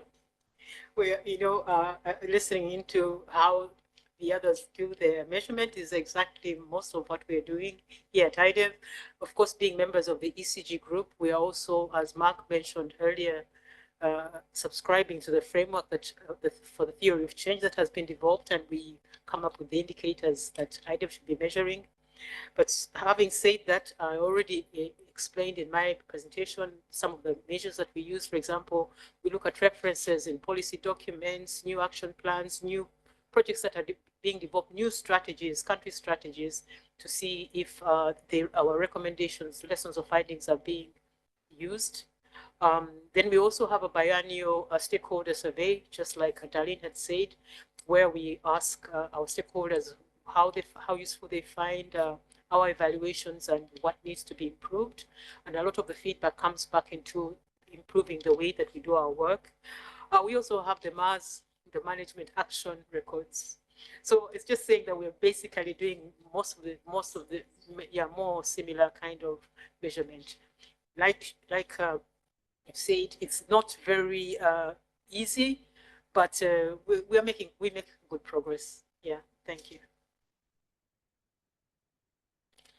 Thank you very much, Jackie. I would like to say one more time, thank you. So all the panelists, Patricia, Darlene, Alexander, Jackie, and Saliha.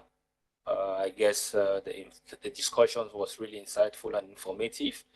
We have a participant, Sisira from Sri Lanka, who joined us halfway in the course of the meeting due to electricity failure in her region. But she really appreciated what she was able to grab in terms of information on the last bit, and actually soliciting that we should share her the recordings after this. I guess that is something that will be able to be managed by the team. Another participant as well is expressing her gratitude for how it was very nice to be part of the webinar. The discussion was rich and engaging, giving interesting insights of field and real-life experiences by the panelists. So she expressed her gratitude for that. And I would also like to thank the whole team, the whole panelists, the whole participants for making it to this session. So to wrap up, I think the discussion today on cutting-edge approaches on communicating evaluative insight has been very enriching. We're able to see the different perspectives from different institutions, mostly MDBs, multilateral development banks. We started with a very nice, two interesting presentations from different angles, followed by this panel discussion where we talked about issues regarding plan, process, strategies, new technologies, challenges, and as well measuring impact. For each of these, we got to understand that when it comes to tools, there is a wide variety of tools that exist out there, and it's up to every institution to be selective on what are the appropriate tools that can be used to convey the most adequate message as possible to our respective stakeholders. Recording interviews, generating fact sheets, infographics, leveraging on visuals, following standard approaches to communicate, or to also to have that flexibility to bring new ways of communicating are one of the few things where I was able to pick up. We also talked about the issue of, in terms of strategy, we also talked about the issue of hosting events physically, because as they say, beneficiaries or our stakeholders always like to talk. You know, they always have something to say when it comes to sharing their insights on their opinions on evaluation. So if you are able to organize such trainings, such event opportunities, be it physical, that will be fantastic. But still, it's also good to also have a good consultation process as you start, because it is this consultation that actually properly shapes the kind of plan or the kind of strategy, communication strategy, that you can unfold to address those specific knowledge needs and expectations. And as Patricia mentioned, it's never bad to even give bad news, you know. Even if the news is bad, it's good to share it, because it's also a learning opportunities, and it's also it's good for lesson retention. So we heard about interesting pools and technologies like the communication pool that helps in the mapping exercise from IFAD, and which also contribute in enhancing linkages and synergies in the actions that are being conducted. We talked about channels and methods that are available, the fact of leveraging on clear messaging that are tailored to the needs. And we also talked about issues of continuous learning activities like the 30 minutes, whatever we learn from that was shared by Darlene, and as well the brown bags that is being organized at the Asian Development Bank, which are mostly conducted during, you know, gathering moments like lunch hours, so that you can keep the momentum going. We also talked about, in regards to challenges, that for the case of IDEV, for instance, there are existing challenges which could be cultural, which could be language, which could be resource-wise. So it's up to the organization itself to really think through on what are the possible mechanisms that can be put in place to address those challenges. I would take the case of IDEV, who work hand in glove with their evaluators in not only identifying the different ways to share the evaluative insights, and as well to ensure that if the outreach is really at the grassroots level, and there is a means to translate the evaluative insight to the language that is convenient for them. If we have the necessary budget for that, I think it's for the better. So it's something we could also look into. We also talked about the issue of transition from design to implementation as one of the challenges that also arise when it's we think of how to ensure that the evaluative insights are being effectively used, and it is also something that needs to be considered. In terms of AI, we heard a lot of interesting, applications, tools that have been used at the moment from different organizations. We talked about EVA from the Asian Development Bank that is being tested, but it's quite functional as it supports in organizing internal data. We heard about the AI chat box from IFAD, which is also supporting specifically tailored for evaluators, and it also helps address specific issues that they encounter in the course of the evaluation process. And we also heard about this interesting tool from Darlene, which really helps in developing prompt operations that can be used to find background documents that evaluation leverage on to do their work in their day-to-day life activities. And closing up with the last point on measuring impact, each organization shared the way they see it, starting with having a theory of change for IAG that gives them the opportunity to measure to what extent the work being done is being captured, is being impactful on the ground, as well the fact that we really need to leverage on consultations as well again, because that is one of the elements also that contributes in ensuring that we are touching the right people on the ground. We heard about interesting tools from IFAD that have been used actually to measure impacts, like the online tax board that helps track and uptake evaluation results by management and see to what extent they are being utilized. We also heard about the MAS system in the Asian Development Bank and as well IDEV that is used to aggregate all the recommendations and lessons that are issued from evaluations, and we have the opportunity to actually to see effectively whether these were utilized to either contribute in developing a new strategy or support in the implementation of a specific evaluation that is more or less similar to what was already evaluated. So that is what my notebook decided to summarize. Thank you. But I guess we can see further the discussion, maybe out of this space. So once again, thank you very much to the panelists. Thank you very much to the participants for making it be stretched a bit more than time, but I guess it was for the good cause. I thank the evaluation team that's worked hardly to set this up.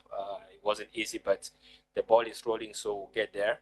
And I invite each and every one of you to reconnect in a few hours, because the opening ceremony of the AfDB Evaluation Week will kickstart at exactly 2 p.m. GMT. That said, thank you very much, and hope to reconvene in a few hours. I think you forget the poll, huh? The poll? Yes, please, please, please. Thank you for reminding me. There is a poll that will be displayed on the screen immediately after this. Please give yourself that 2 minutes or a bit less to provide to answer the questions to the poll. Thank you very much. Thank you. Bye. Let's have a quick group photo, if it's possible.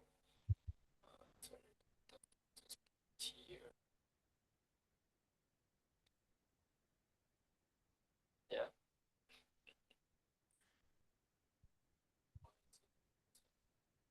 Okay.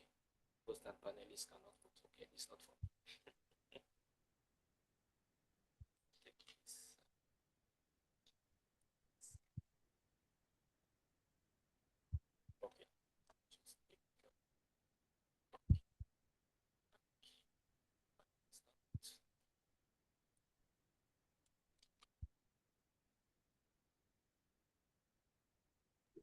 J'ai pris la photo ici déjà. Okay, all right. Thank you very much, Tanya. Thanks to everyone, and probably to see you soon for the opening ceremony of the AfDB evaluation. Thank you, and good luck with the rest of the conference. Bye. Thank you. Bye. Bye-bye.